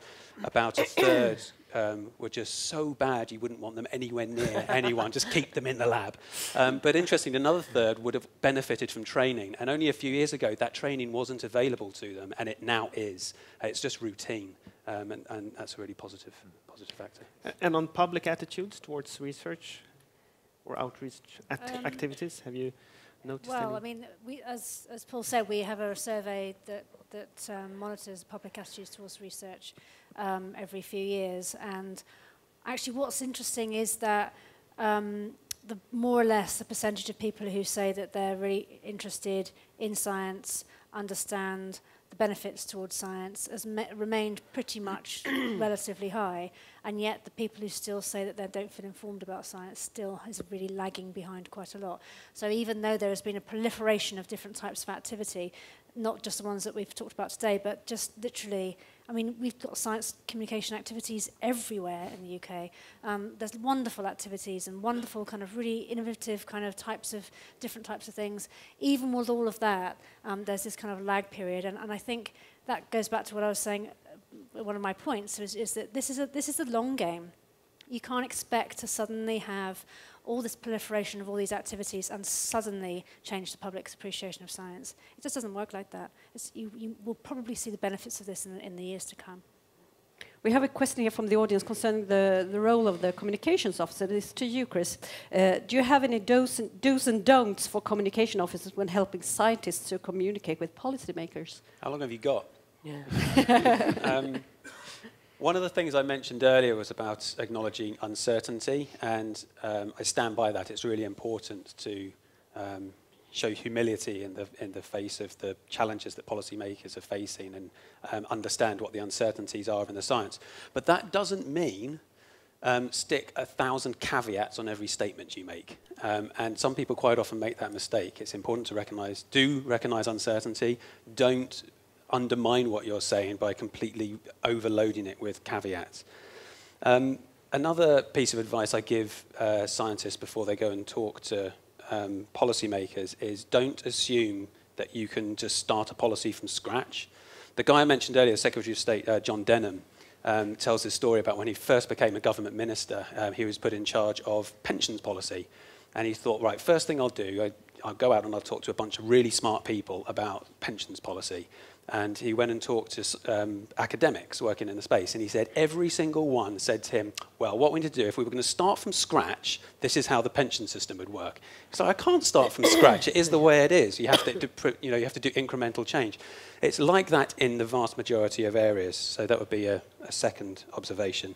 The third thing, I think, particularly when talking with politicians, is try and understand where they're coming from.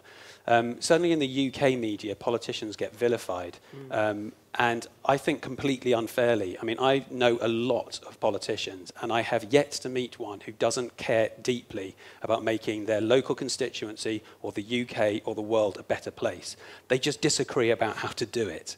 And I think if we show more empathy towards the people we're trying to communicate to, we can do a much better job of communicating to them. Okay, continuing with a question to Gail.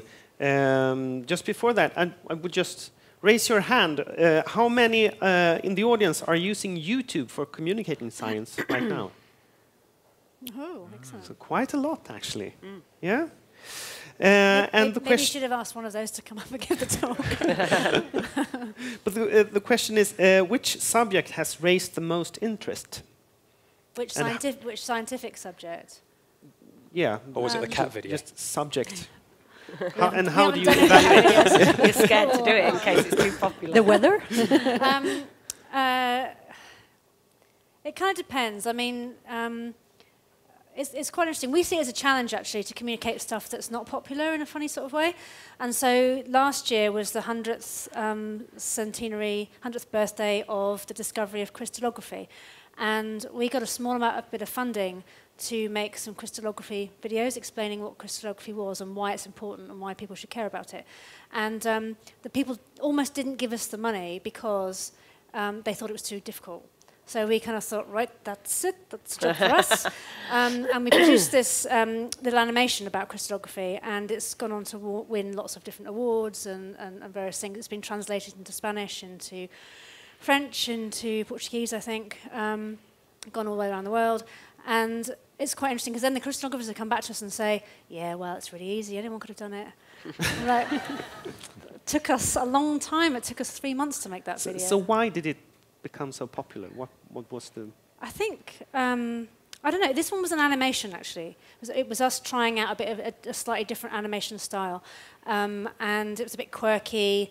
It was light-hearted in places. It was humorous, but it was also really very factually correct and very, very engaging. And so I kind of think there's this mix that we do really well, which is good storytelling, make it engaging. If someone's not engaged with it, they're going to turn off within the first few seconds. But in our case, also make it deep and worthwhile to watch it. So it's those kind of ingredients that you kind of put into the pot and then kind of stir them around and sort of see what you come out with. But it takes a lot of time. So how long time does it take? How long time did it take to produce? Well, that crystallography video was really very complex, because we were also doing the history of crystallography as well as kind of where it was going to take us. And it was animation, which in a weird sort of way, doing a 5-minute animation takes you longer than an hour-long lecture, because you've got to be really tight with what you're saying. And so, you know, it doesn't always add up that kind of more time equals more money in a funny sort of way. So, whereas we've done other ones, some of the ones of Andy in the prep room just playing around with all this stuff, have actually been a lot less in the kind of duration, but they are still scripted. We don't just kind of say, oh, Andy, what are you doing this afternoon? Let's just get the camera in. We work with him beforehand to script out what the experiment's going to be, because we just really want to get it right and make sure that we think about it first. As we have heard, so I mean, changing people's attitudes takes time, and research also takes time. Here's a question for you, Paul. How can impact be measured? What parameters to look at? God, I was sure that I was going to be asked that question. Yeah, it's obviously a long conversation, and we're very happy to share with you the results of the recent Research Excellence Framework in the United Kingdom, where we've attempted to capture impact. That's a long story. I'll just give you a few headlines, really. I think Gail said something I thought was so powerful and important earlier, where she talked about value. Actually, she talked, what value are you trying to create? And I think that's a much more powerful way of thinking about impact than taking the term impact, because it implies, I think, such a mechanical and such an instrumental view of the kind of work we do. And I think when you talk about value, you open up much more interesting conversations about what your purposes are. And it also invites you to think about, well, what would success look like? What are the kinds of outcomes we would like to see? So impact is potentially an invitation to talk about things that really, really matter, and to be as explicit and clear as possible about your purposes, and to try and find ways to express them very precisely. So spend time thinking about value. I think about the relationship between impact and engagement, because impact doesn't just happen collectively in terms of shifting public attitudes or creating a new kind of appetite for science. That isn't going to happen in the course of a 6-month project that you run, but you will be making a contribution. But we need to think about investing in research that really opens up the dynamics of change over a long period of time. And currently we don't do that, and we're just starting to think about that. Thank you. So next question to Fiona. How do the science media centers maintain their neutrality and credibility? I think by reflecting the balance within mainstream science. So we're very clear about the fact that we were set up by the mainstream scientific community, and we reflect their views. Now, that might be controversial, but I think it's really important to say, because that allows us, for example, to be open about the fact that we are not good for mavericks. If there is a climate change skeptic out there who is about to publish a study overturning everything we know about climate science, and he's not on our database or she's not on our database, I don't care. I don't care. We are not scouring the country looking for the climate change skeptic or the person who might be right that MMR causes autism. We are reflecting mainstream science. That's really important, because we have a media that loves the maverick. that loves the small guy that's speaking against the scientific establishment, and they will always go for that person. Andrew Wakefield, who started the MMR scare, was one scientist, but got 50% of the media coverage, if not more, for years to say that he believed in this link. So the media is already skewed to kind of giving that. So for us, it is reflecting the debate, reflecting the weight of evidence, and where that is mixed, we must reflect that. We have a big debate on bees and neonics at the minute, whether this form of pesticide is responsible for bee decline. On that issue, I can tell you honestly, there is a complete divide in scientific opinion.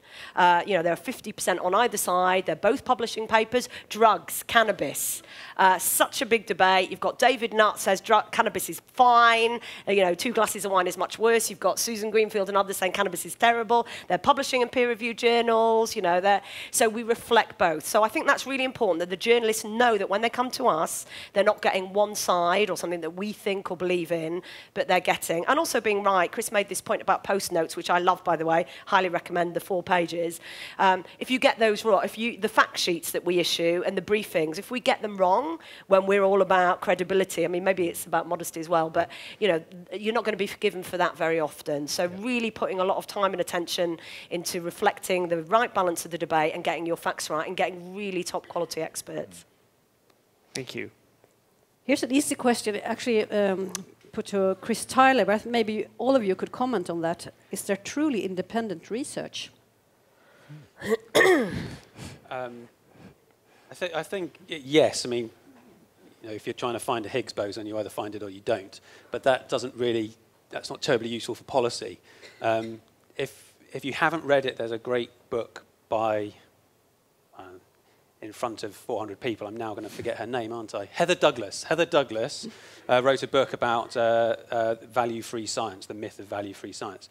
It doesn't really exist because it's very, I mean, we're hardwired. I'm a biological anthropologist by training, an evolutionary anthropologist, to understand a huge amount about how our brains have been hardwired to make shortcuts in a complicated world. The problem is that those shortcuts that we take lead us down the wrong path. Intuition sucks. That's why the scientific method is so good.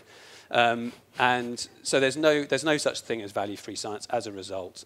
There is such a thing as trying to do our utmost to understand our own cognitive biases, to understand where we're coming from and to understand where other people are coming from.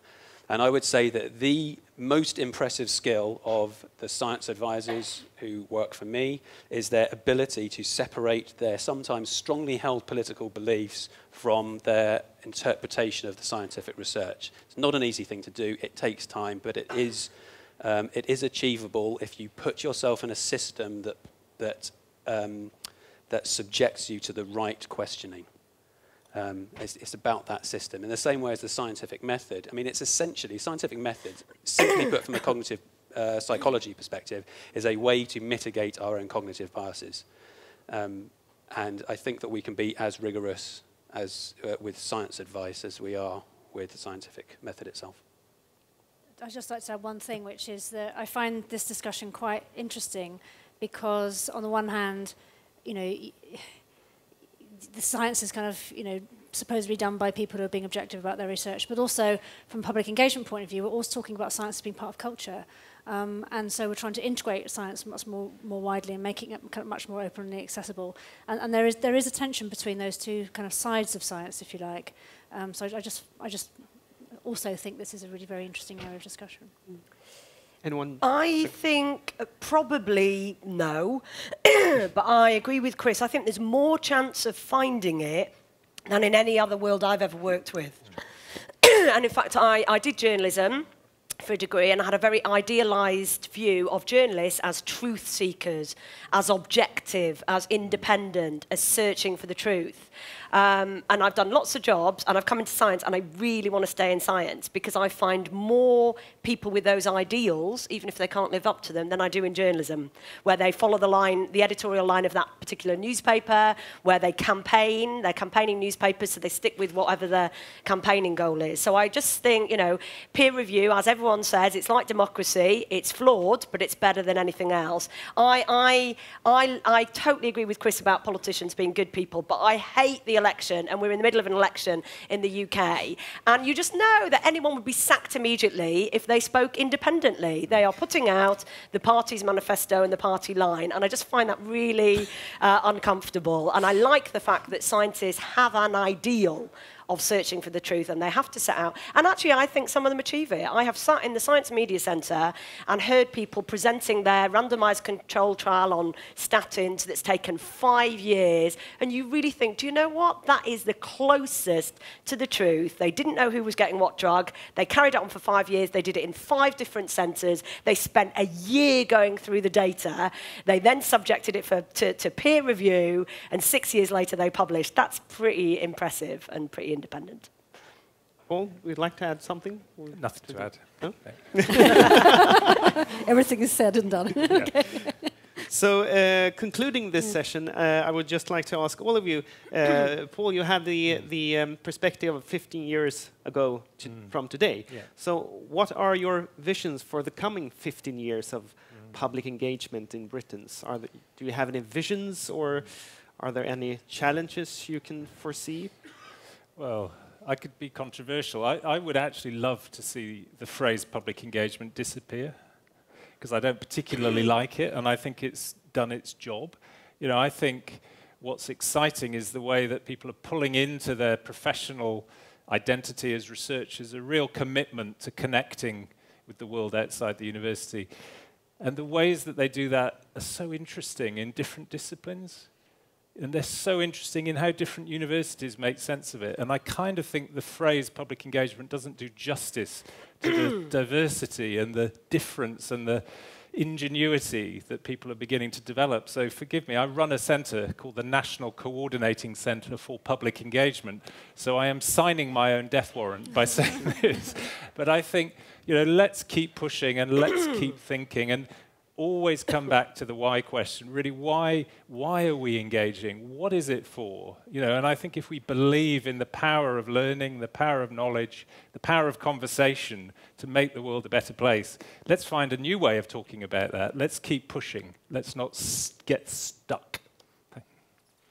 Okay, I have a couple of points on this. I think the Science Media Centre was set up to kind of help remove the barriers to scientists engaging with the public.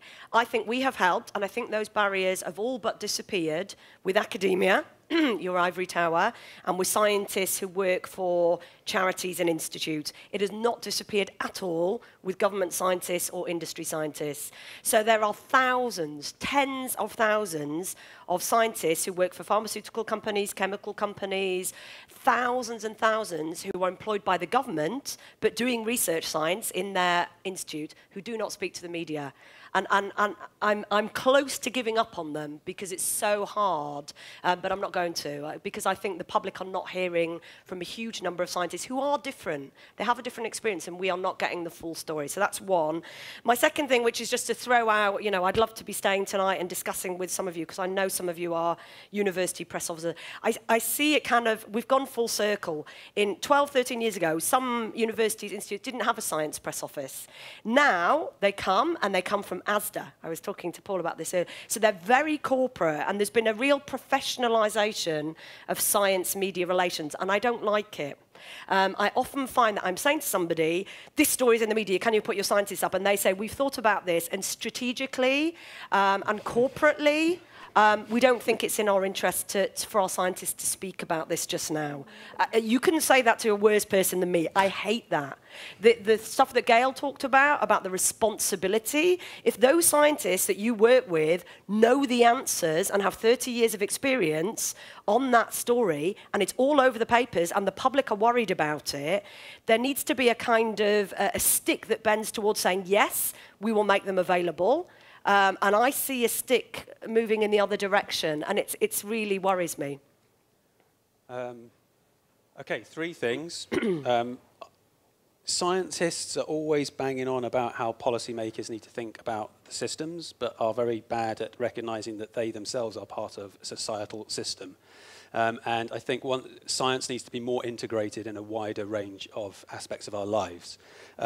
one aspect of that, the bit I work in, this is my second point, is science and policy. And science advice at the moment is very niche. There aren't that many people who identify themselves as professional science advisors. At the moment, it's the kind of it's a challenge function as much as anything else. It's a sort of a tag-on, and I would think that in the next few years we're going to see a much greater success. There's been effort, but much greater success at integrating scientists into the policy-making process. The third thing is that the audience that we're talking to as science advisors is spectacularly ignorant about some very small things that could make really big differences. And my number one thing is epistemology. People don't understand how knowledge is generated. And if they did, they would understand why someone who said something in a debate was wrong. They would understand why their particular confirmation bias had got in the way of a particular policy decision or whatever it is.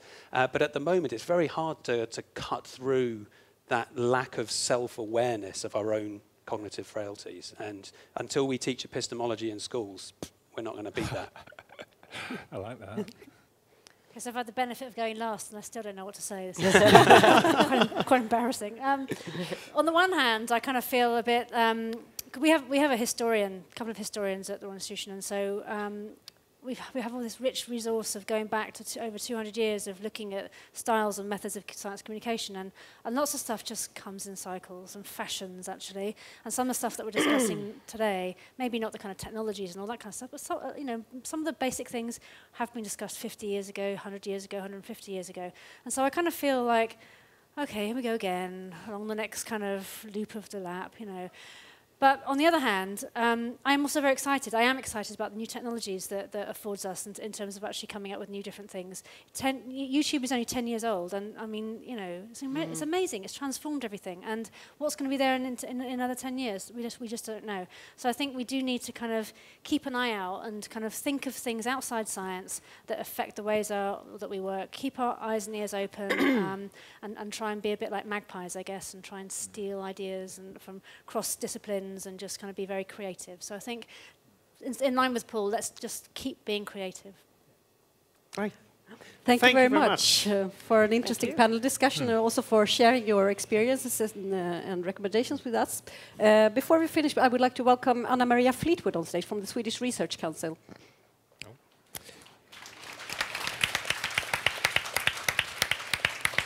Oh, we're getting goodies.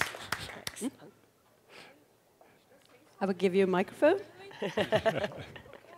Start by handing out the gifts.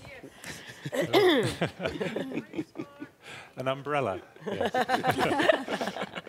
Thank you very much. Thanks. Thanks, Anna. Thank you for the invitation. Thank you. Thank you so much.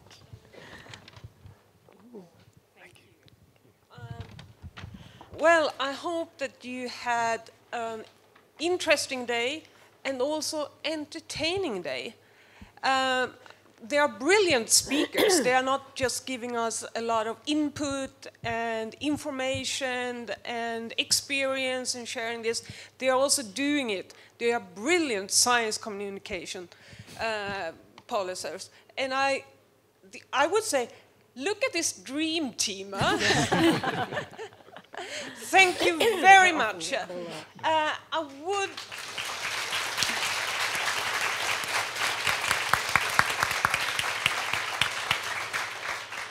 would also like to thank the two moderators for doing a brilliant job.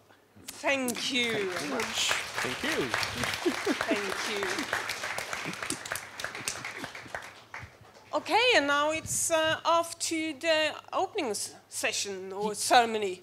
Yes, and I you would have like more to say information. thank you, but I have a few practical details before that. Those of you who are going to the mingle, the opening ceremony mingle, please, you're in a hurry. It will be in Trädgården, Trädgårdsföreningen, and there will be guides from the Science Festival just outside here to guide you to the mingle. So please hurry to the mingle, and I would just like to say thank you for coming today. Thank you very much.